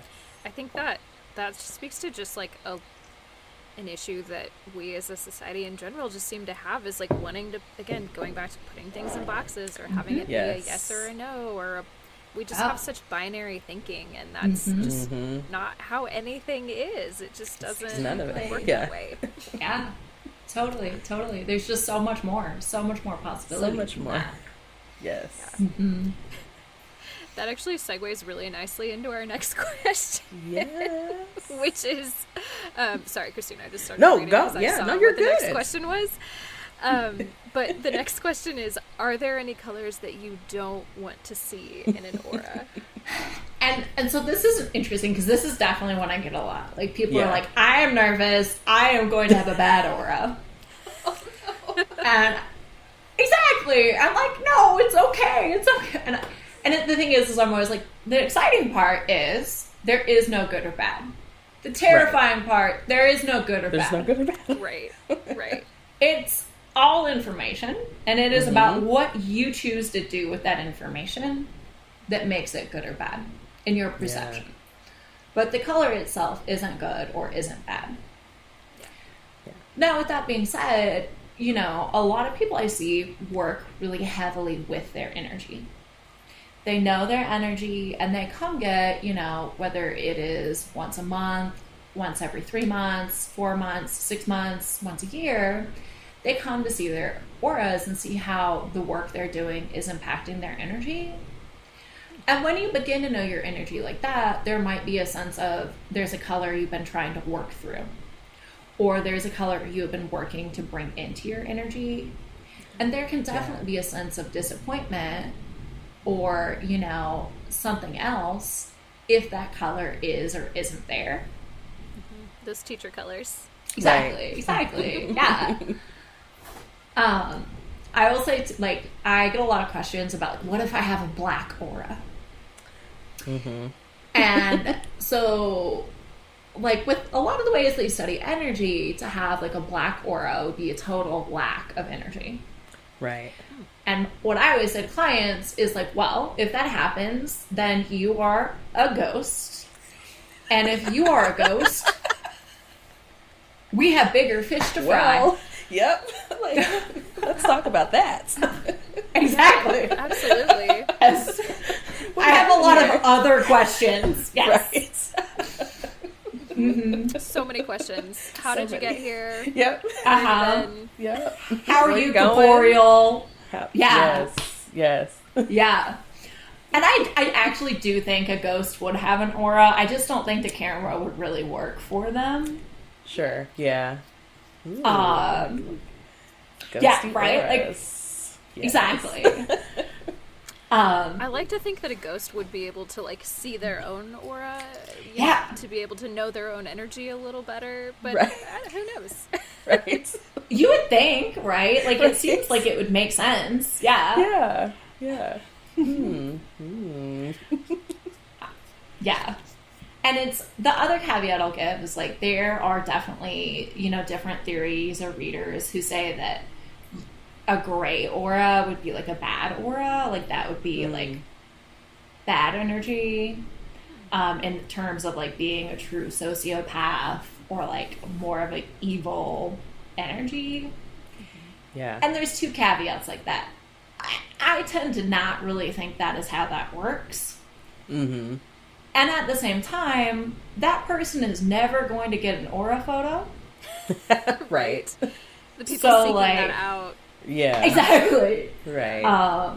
Right? Like, there's definitely a couple of archetypes within colors that aren't good or bad. Like, tan is a color that tan is logic and strategy. And the archetype of tan would be like a military general. And you know who is never going to get an aura photo? Listen, not ever. No. Exactly. Just not. It's just never going to happen. Oh, but I would love to see it, though. Yes. I would still I wish they would. Oh, right? It would be fascinating. So, oh, sorry. I had a quick question. It just made me think of this. You might not have this answer, but it made me think of, so are there any signs that are less likely to get an aura reading or to, you know, get into more of, you know, our woo or spiritual? Yeah. That is a good question. And I don't think I necessarily have an answer with that. Yeah. Because I don't ask everybody signs. Sure, yeah. And I mostly only have that conversation if people bring it up themselves. Gotcha. Mm-hmm. But I will say I sell astrology stickers in the studio. Uh-huh. And I run out of Scorpio stickers the fastest. Yeah, yeah. Which is Come on, interesting. sister water sign. Yeah. And I've always wondered if that meant I get more Scorpios or Scorpios just like stickers more. Correlation versus causation. Like, Exactly. What does that mean? Mm-hmm. I could definitely see a lot of Scorpios coming in. Probably a lot of Pisces. Like, just a lot of water signs. Mm-hmm. So I had an idea of who I thought would probably not Christine come in thought as it much. was Virgos. I did. Oh. I may have a thing, you know. Uh-huh. It was Virgos. It would make sense because they tend to be logical. Very logical, very left brain, like Yeah. Yeah. That's interesting. I know I'm thinking of, like, I've definitely talked to a few Virgos. Yeah. I'm a Virgo rising. Oh. And so I'm a Gemini sun sign. Okay. Yes. Capricorn moon, Virgo rising. And there was a day in my former corporate life, I used to work with a lot of statistics. And I was like getting very frustrated because I couldn't find the statistic I wanted. And I was like, I'll just take a class on statistics and do it myself. And I was like, oh. Yes, very Virgo. We Also have a little arrived. bit of Capricorn energy in there. Yeah, I can there's feel definitely, it. I mean, you know. Yeah. Business-minded, sort of. So you've got like a lot of Mercury because you've got the Gemini and the Virgo, and then you've got Cap in there. Just, I mean, there's, there's A lot of Mercury. Absolutely. Yes. I love it. I'm glad Love that you it. gave us your big three. I know, gonna just ask like, before yes. before we got done. I figured we'd get there eventually, and since it Yes. kind of was naturally, I was like, I'll just go for it. Yeah. It works, yes. So, I know you see a lot of different combinations in your aura photos of colors. Are there any like really interesting ones, or like how often do you see like solid colors, things like that? Yeah. You know, it is all endlessly fascinating. I Yeah. have to say. Some of the things that I get really intrigued by are definitely solid colors, Yeah. because I don't see solid colors very often. Okay. Solid colors are actually one of the things I see the least often. While there is, like, everyone's across the board, the one thing I see consistently is that people tend to have 2 to 4 colors. Okay. And anything outside of that is an outlier. And solid colors can be one of the most interesting outliers. Especially when I have had, you know, just a couple of people who are like solidly green. Ooh. Now tell us about what that means. So thinking about, like, green is the color of the heart chakra, the heart energy center. And the way I read it, the archetype is like the color of the child of nature, nature being cycles of growth, regrowth, and deep-rooted healing. Yeah. And to think about being in this place of just like full throttle growth and healing. Yeah. That it is what you put out there, where your head is, what you're calling to you. And especially when colors are just so activated like that, thinking about how that really relates to having that kind of ultra engaged heart chakra. And like the lesson of the heart chakra being about learning to love and learning to love unconditionally. Yeah. And that's one of the really cool things about seeing such solid green is seeing somebody who's such an active stage of love. Yeah. Yeah. Now I think I've seen you have a solid color. Have I not on your Instagram? I tend to be very deeply blue. Okay. Yes. And I have some that are almost entirely blue. Yeah. A couple that are almost entirely white. Wow. And those tend to be the like more solid color ones. Uh-huh. Now, I've had a lot of rainbow this year. Yeah. And rainbow tends to be one of the interesting ones too, because in some senses, a rainbow aura is like you have everything firing. Mm-hmm. And at the same time, it is like you have everything firing. Yeah. Yes. There's a lot going on. Mm-hmm. All the things, Yeah. all at once. Exactly. And for me, it's definitely more of all the things all at once. Mm-hmm. And when I have a lot going on, I have a lot in my aura. Yeah. Now, definitely, I have had other clients who have been like, no, I have worked hard to engage all of my energy, and this is me shining like a rainbow. Okay. And I'm like, yes, all right.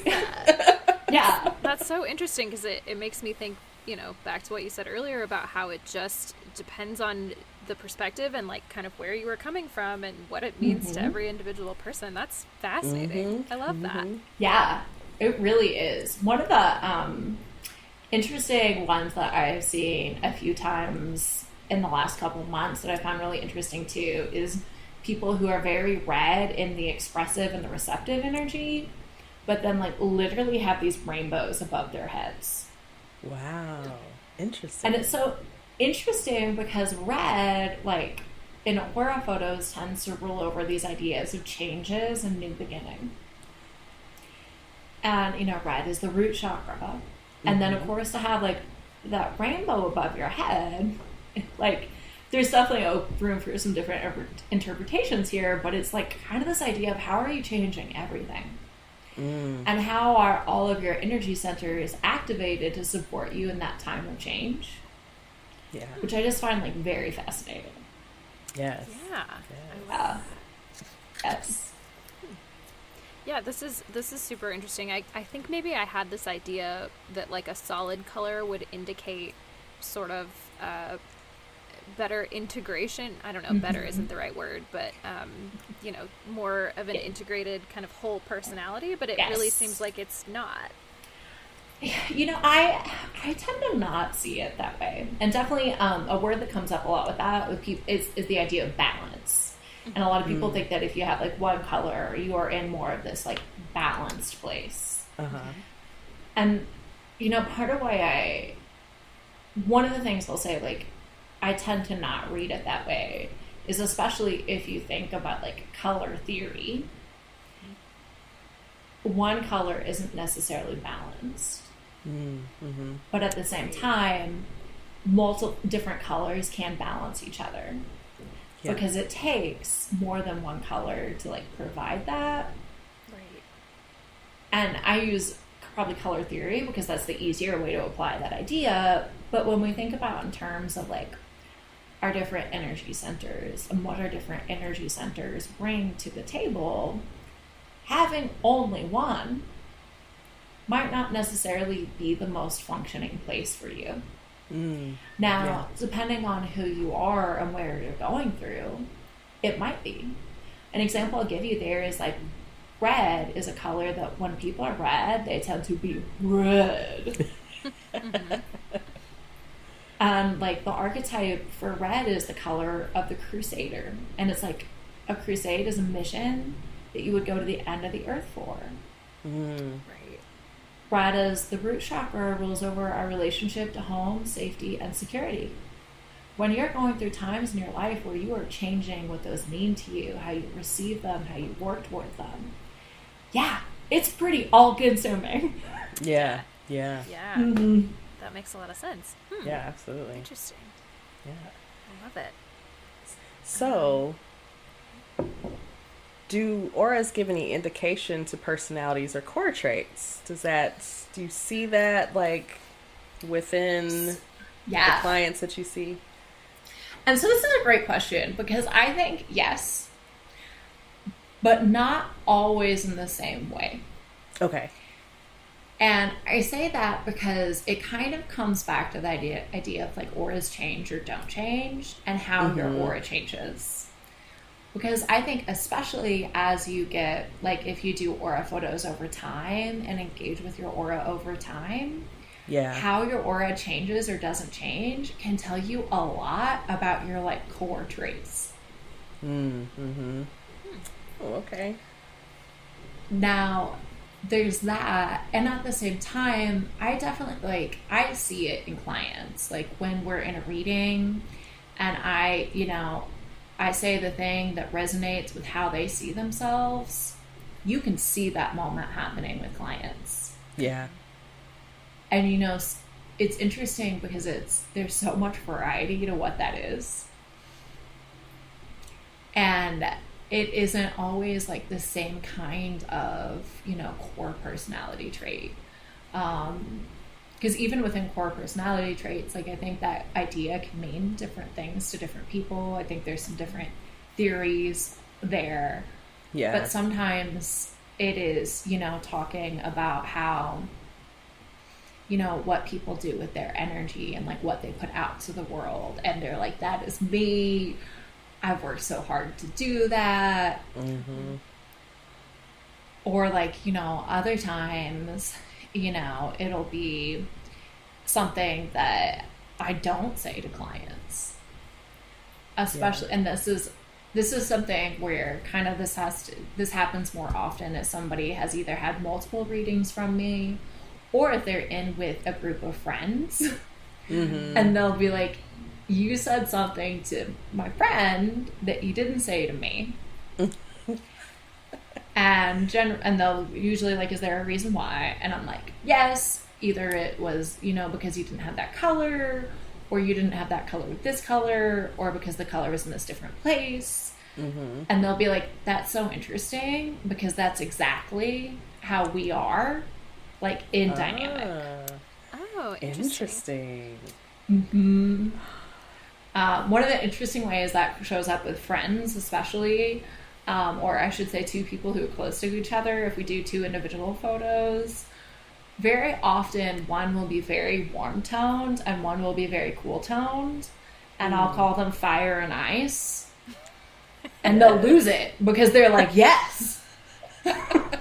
That's us. Yeah. I love that. Very cool. How does that, I'm curious if you wouldn't mind to just like say a little bit more about doing aura photos as like couples or as friends together. Yeah. How does that kind of play in? Absolutely. So when you do one photo that has two people in it, it's really interesting because it is a shared energy photo. And so I'm going to talk a little bit more about how the aura camera works specifically. Yeah. The aura camera is a biofeedback imaging color spectrometer. Many words. But it is a big camera that has these two hand sensors. And in a photo of one person, that one person gets both hand sensors. And the hand sensors are biofeedback receptors. They're getting data from your body, reading these physiological parameters, essentially thinking about the hand sensors reading frequencies or vibrations. And then the information from the hand sensors goes to the camera. Within the camera, there's patented and proprietary technology that is able to translate your frequency into the corresponding color, since color is also a frequency. And so, when I come back to an individual photo, is like both hands of that person's frequency. But one photo of two people is both people's frequencies. And so it is, when two people are in one photo, it is the shared energy photo, because it is about what those two people's energy does together. The energy that they share, that they create together. And so rather than any one color or one placement being one person, it is all both people. Okay. And it's really interesting because, it seems like one half would just kind of be one person. Right. But in doing individual photos of two individuals and then the photo of them together, if it was as simple as one half equals kind of one person's energy, I would see consistent patterns. True. Right. And I don't. People's shared photos are all over the place versus their individual photos. Okay. Endlessly fascinating. Yes. So interesting. I'm like, Christine, we need to go do an I aura know. photo together. Yes. Yes. Yeah. We do. We'll put that on the list of Right. things to do at some point Shelby's soon. leaving us soon. So Perfect. I'm moving. We're gonna keep doing the podcast, but Yes. I'll have to do it remotely. Yeah. So that could be a nice thing that we do before I leave. Yes. Look, A send off. Yes. Okay, Jane. So we have one more question for you, and we're gonna let you get out of here. But what is the coolest thing or your favorite thing about what you do? Oh my gosh. Such a great question. All of it. Definitely just seeing people like light up about being able to see themselves. Yeah. People come to me for all sorts of reasons, and I get all sorts of people. And the most powerful thing that I get to see is when clients, like, when they recognize whether it is the work that they've been doing, you know, these things that they believe about themselves, but like it's been really hard for them to believe it. When they get to see that in the photo, when they get that affirmed in the reading and the photo, that is absolutely the coolest thing I get to do. Yes, I love that. I love that. Yes. So cool. It's good feels. So cool. Yeah, you are just... This is such a cool thing to offer to people. I feel like it's such a service for the world to be able to see that. It's so even therapeutic, and absolutely. It's such a cool thing. Yeah, absolutely. Thank you. I so appreciate that. You know, I am wowed by it constantly. Like, I use the word endlessly fascinating all the time, and I wish people just knew how genuine I was being when I'm like, this is endlessly fascinating. Yeah. All of it. Yes. Yeah. Totally. And, you know, one thing that I think is very interesting, too, about, like, aura photography specifically, since we live in an age of cool pictures, is I get a lot of people who come in because they're doing it for the gram. Because they're trying to get this, like, Instagrammable picture.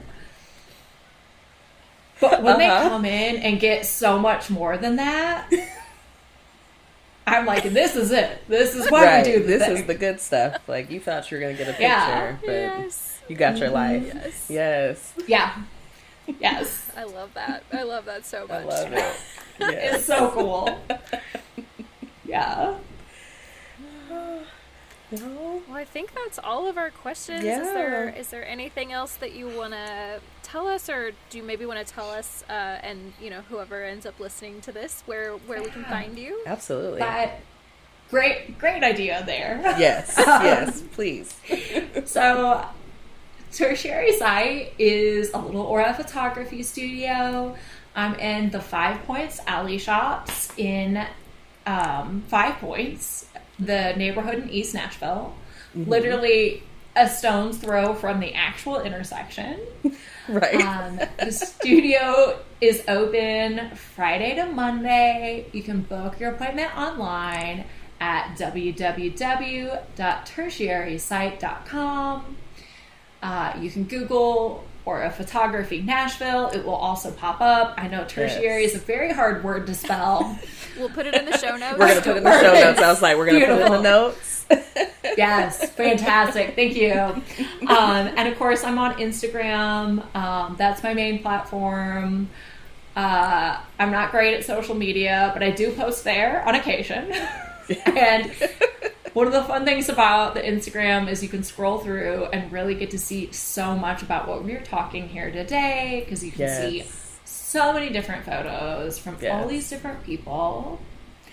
And I had so much fun chatting with y'all. I'm so honored to be a guest. Thank you so much for coming on our show. We appreciate your time. Yes. I'm so happy to. Love it.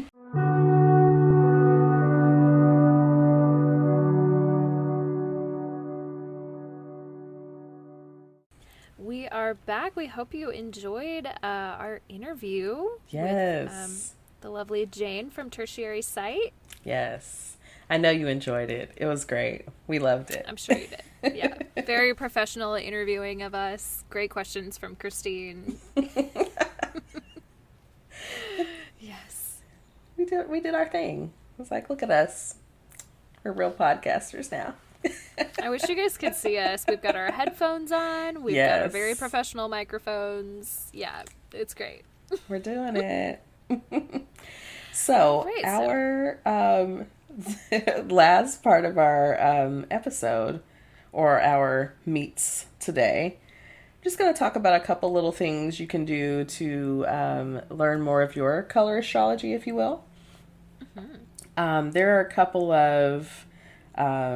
if you are familiar with astro.com, They have a lot of different horoscopes, a lot of different charts you can read from here. I get a lot of like my solar return charts and natal charts and synastry charts. They've got all the charts, and all the different kinds of horoscopes. So many things. So many things. Like you can just, it's like a rabbit. It's a fun astrology rabbit hole if you are prone to be in an astrology rabbit hole. So one of those things is a color horoscope. And so Shelby, put your information into your color horoscope. So basically what you do is you give it your birth information. So you've got to have the birth time and where you're born, all of those things for it to really give you a more accurate look at this. But once you do that, it actually gives you a color profile. And it gives you that profile based on the planets and your, the strength of relationship with you and those planets and energies. So I know you just pulled yours up, so you haven't had much time to look at it. Yes, but I'm just giving it a quick read. what stands out so far? Do you like the color palette that you see? Like, how does it feel to you? Yeah, okay, so it's interesting. Have you seen that TikTok filter with all the color, like it tries to tell you what your color palette is as far as like whether you're a winter or an autumn or whatever. Okay, so I did that recently and I looked at it and I was like, I have no idea like what, I don't know. I feel like I'm most attracted to the bright colors, but they're not actually what works best for me. Right. But yeah, they're just, I'm attracted to them because they're bright and they're like eye-catching or whatever. Yes. But this also does have a fair amount of bright colors on it, which is kind of surprising. Yeah. But some cooler tones, like a lot of this kind of blue-ish color. Yeah. There's also like a really deep magenta on here, which is the color I was literally just talking to you before the interview about. How I don't think it works for me, but maybe I'm hanging on to it for a reason. Maybe it's a teacher color. I don't know. Maybe it has some significance outside of, wearing. Because there's one of my favorite color probably since I was a child was purple, which is really funny because we talked about that in the interview and I was like, it's that ego. And I used to actually say when I was little, like, purple is the color of royalty. I'm royalty. Like, yes. Okay, but the time that I went with you to get an aura photo done, your aura was mostly purple. Yes. I just have to throw that out there for our audience. It was. I'll have to post my aura pics. Post your pics. I have to post my aura pics so you guys can see. Like I've had 3 so far, and I planned on having more, just never got back, and so this gives us an opportunity to go back, do an aura photo. I'm trying to pull up.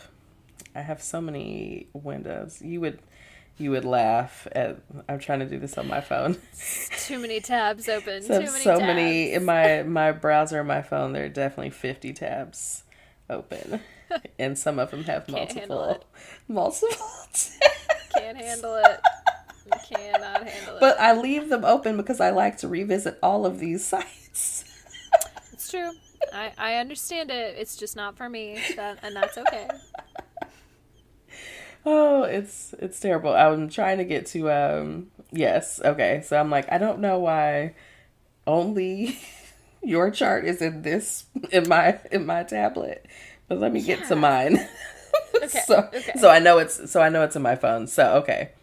So mine, interestingly, I have a lot of bright colors, like really bright. Now this could also be just a difference between looking at my phone and looking at my tablet. But the tablet or the phone colors are a lot more bright. They're similar colors, but the tone is turned up more. So maybe that's a thing. Like maybe we all have like these colors, and it's a matter of like how muted or bright they are. Could be a thing. I don't know. Interesting. So I see just off the top, like looking at the two of ours together. So your first planet is the moon, which we know is not a planet, but yes. Right. Of course. But in astrology, it's a body that we look yes. at. And mine is Pluto. Interesting. I'm like, what does that mean? So then, of course, closest and the farthest away. Right. So then, of course, if you go to your own color horoscope, you can scroll down and it gives it doesn't give a full readout now. Listen, the full readout you got to pay for. Of course. But How else are they going to make their money? Right. But when you get these full readouts, now a lot of these documents are like 40 to 60 pages. They are full. So I think, yeah, like I think you get a good amount of information. Like you can glean a good amount just from like the little pieces that they give you. It gives you a place to start, at least, to start thinking about this. So it talks about the needs you have, the roles you play in life and your community, gives information on your background. Just very interesting. So yeah, if you all are curious, go to astro.com, astro.com. Maybe we put a link in the show notes for we'll you. put we've got to put a lot of links in the show notes this week. So yes, we'll add it to the links in the show notes for you all to visit. But the color horoscope is one to see. Also, astro.com has a color oracle. Now this one's a little more interactive. It's fun. I just did it. Did you just do yours? Yes. Yeah. So Look, fun. I don't have mine still saved in here, but yeah, you get to go through and it gives you a palette and you pick. I think the first one you pick is like the color you're most drawn to, and then the next one you do the least, and then you keep going back and forth like that until you pick out 12 colors, and then it gives you an assessment. And, it talks about your behaviors and clues to deal with these things constructively. I'm so excited to dive into this later. yes. A little color horoscope, color oracle for you. It's really interesting stuff. I think, we just don't give enough, to these different art forms, like different ways of knowing ourselves. Like, there's something here.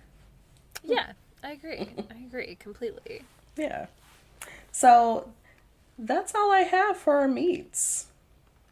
Okay, well, that was great. That was our first successful guest. Gave us so much good information, and I have a lot to think about now in terms of what colors I'm attracted to and why, and just every little bit of knowledge. Just it's so good. It's so good. It's so good. Yes. Like, I know I wear a lot of yellow. Now I do. The yellow is intentional, but I'm very drawn to yellow. So it's interesting for me, like, my favorite color is purple, but really I feel like my favorite color is yellow. Great colors, though. Great colors. Great colors together for some people. But yeah, just it's very interesting to sit and think about, like, why we're drawn to certain things and what does that say? What does it mean? We're always searching for meaning. In literally everything. Everything. Well, any final thoughts about that before we move on to our Pisces moment of the week? I think that it is it. Okay. That was good. Well, Christine, do you have a Pisces moment of the week for us? I do have a Pisces moment of the week. I can't wait to hear. So I have found so I've been watching a lot of, I guess this is more true crime, but then there's also a culty thing. So just lots of things. So I decided to finally watch The Staircase, and I know that documentary has been on Netflix for some time. But HBO Max just did a series. Yes, I've been hearing a lot about it. And It is interesting. And I didn't mean that that was not even really my moment of the week, but that was the first thing that I've been really engrossed in watching. And so I've been watching the series, and then I turned and decided to watch the documentary, which I thought was like a one and done situation. Right. And it was not. It's like, oh, wait, Right. this is another series. So I'm watching these two things at the same time. And I will say that at least the scripted series is, I mean, very well done and almost like exactly what you see in the docuseries.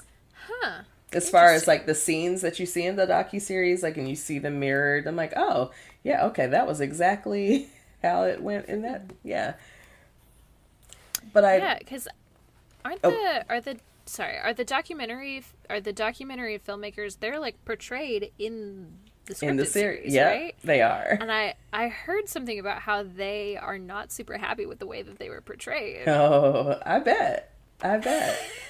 I mean, in particular, at least one person, but I don't know. I mean, yeah, I could see that. I could see them being unhappy with that. Yeah. I'll have to watch it and then You should come back you so we can should definitely watch it, and let's talk about all of it, because even like Melissa and I are like starting to kind of drift a little bit on like, how do I feel about this? Melissa's still on like, yeah, he definitely did it, like, and as am I, but I'm like also, there's some other interesting theories. It's just crazy to me that like when I very first started I'm less I listen to so much less kind of true crime podcast documentary stuff now than I used to, but when I first got into it, that was like the thing. And that was like, I don't know, a while ago, and like this is still the thing. Like it's come back around with the scripted series. Yeah. And just nobody, I mean, I think anybody that really thinks that they know, how could you like how could you even pretend to like know? Right. There's so much to it. There's so much. And it's, I mean, it's wild. I mean, it's the family, like, it's a lot. It's a lot. I'm like, okay, I understand why this is serious, because sometimes these things don't need to be as long as they are.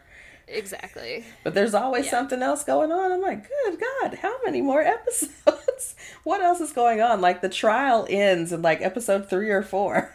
And they're like 8 episodes. We're still here. Like, what else happens after this?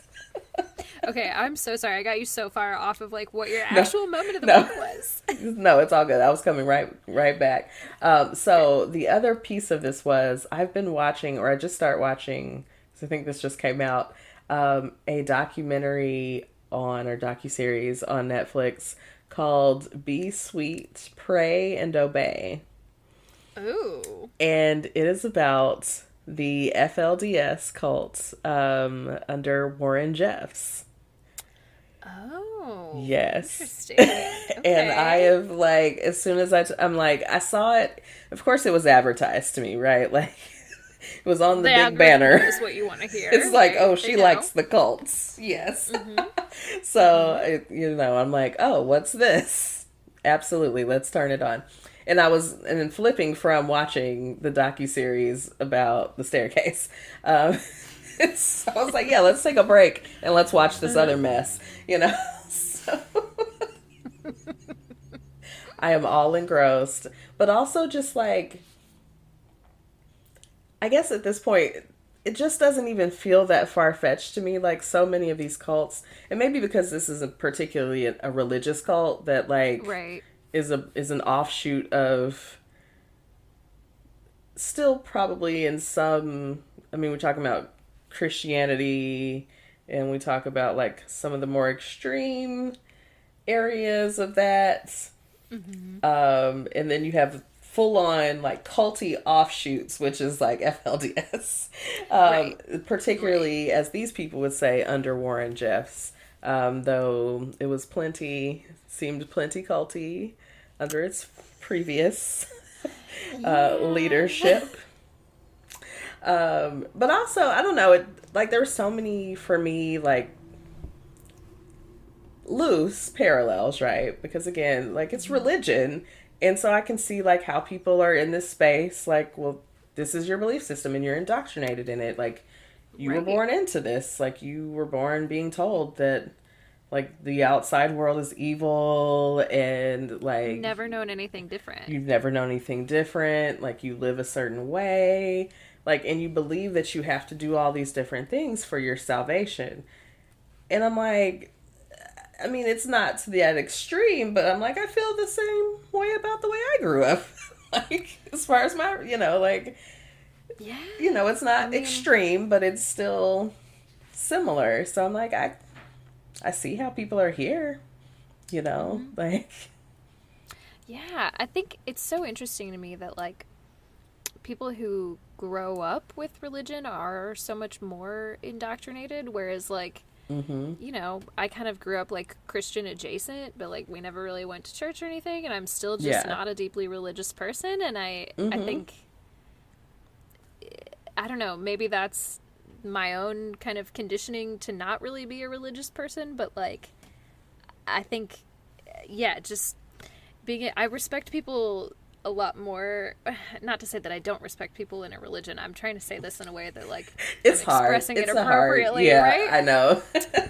Because obviously I respect everyone's belief system, but right. like, it feels a lot more meaningful to people that I've encountered when they come to it on their own. Like, Yes. They didn't grow up that way. They chose a faith. They chose it for when themselves. They got older. Absolutely. Yeah. Yeah.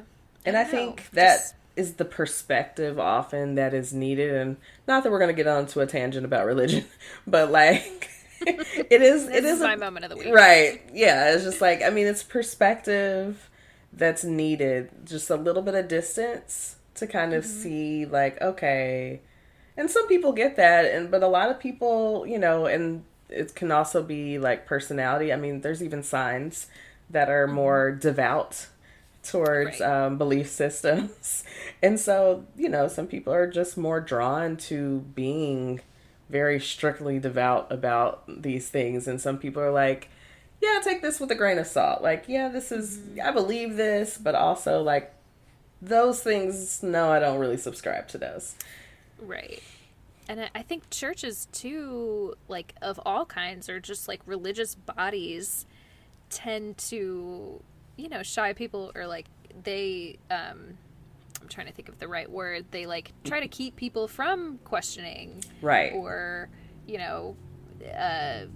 having that distance, because I think a lot of times when people have the distance, they just leave and don't come back. Right. There's no space for them to do that, really. Yeah. I don't know. Yeah. It's like, what is it? It makes me think of Rumspringa. You have that Speaking time of great period. documentaries. Right? Yes. So interesting. Yes. And like, I guess it's good in a sense that you get a taste of the outside world. And then you kind of get to choose, like, am I going back to my culture, my religion, or do I go a different direction? Yeah, it's that also too is so interesting because, oh man, I've been listening to the cult podcast a lot and just like what makes something a cult, and like, are you really making the decision for yourself if you're being shunned by your entire family if you choose not to go back? Like, I mean, what level of influence, I don't know. And that's, and those are the questions that you really have to ask, like, yourself. Like, yeah, I mean, why do I subscribe to this in particular? And, I mean, it's, like, questions I've had to ask myself. And I'm like, I don't really feel as attached to this as I used to feel. But the attachment for a while was just like, what are people going to think? Because most of the people in my life, are Christian.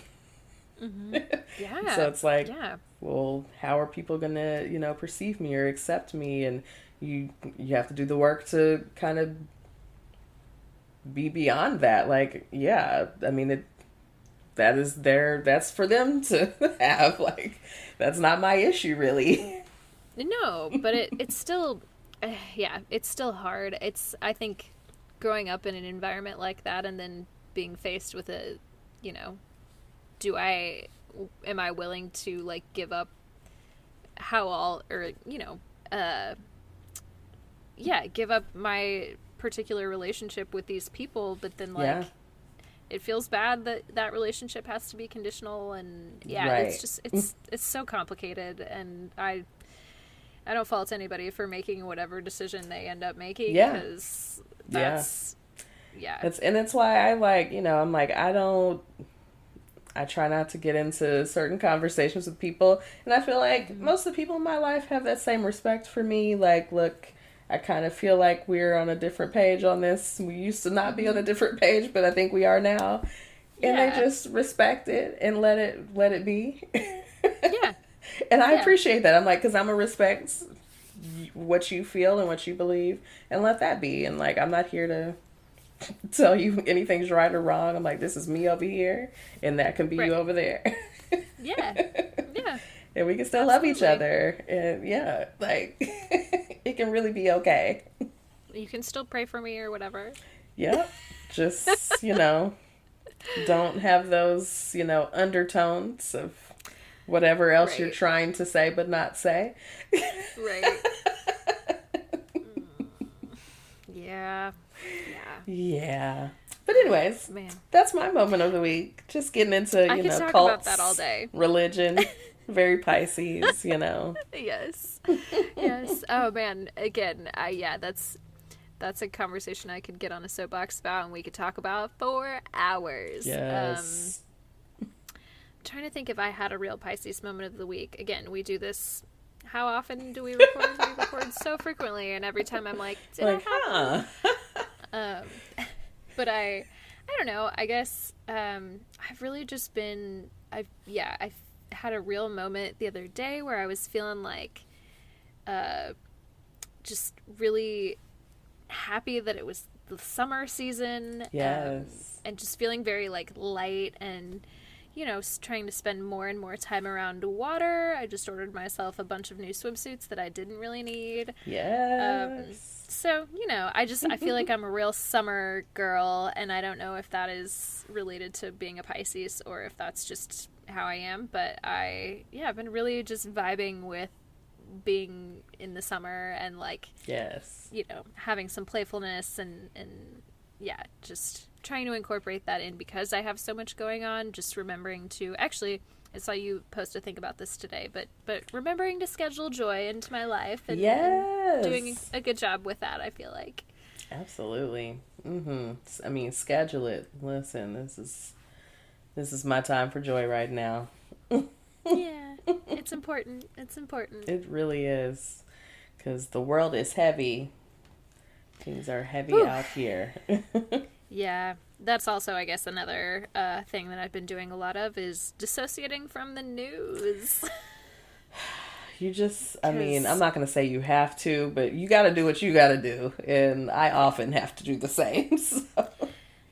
Yeah, it's been hard. It's a lot of scary things happening, and, like, trying to find a balance of, not completely dissociating from what's going on around me, because I never want to seem, like, tone deaf, but also just recognizing that, like, I don't have to be on social media commenting about everything, because if you know me, you should know how I feel about these things. Right. And if you don't, then, you know, I don't really want to engage in that conversation with you anyway. Right, exactly. Yeah. There's just so much, and I'm just, like, trying to keep, you know, good energy about things going forward. I'm like, I know we have some holidays, you know, Juneteenth is coming, you know, if you don't, you know, if you didn't celebrate Juneteenth before you found out about it, it's okay. Leave it alone.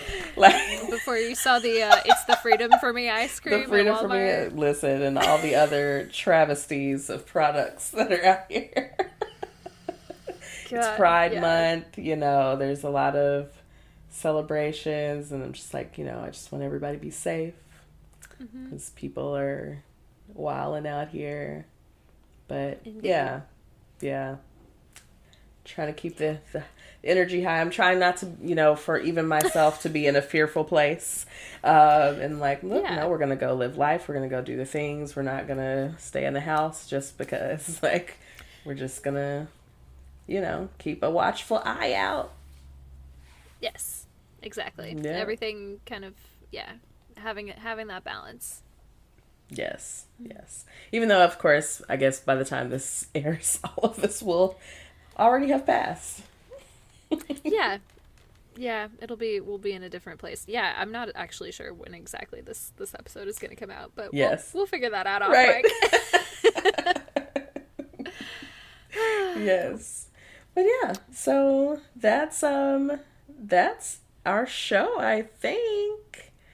I mean, we're gonna hit you with the spell out, but like, oh, of course, you always got to get the spell out. Yes. Just in case, That's it. All right. So, you want to tell them where they can find us? Where can we find us? We're all here together. So the Pisces spell out. You can find us at suchapiscespod@gmail.com, and that is spelled SuchaPiscespod@gmail.com. Yes.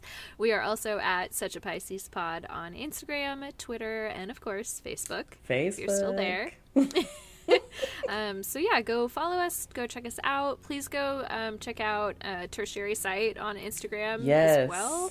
If you're ever in the Nashville area, please go get an aura photo.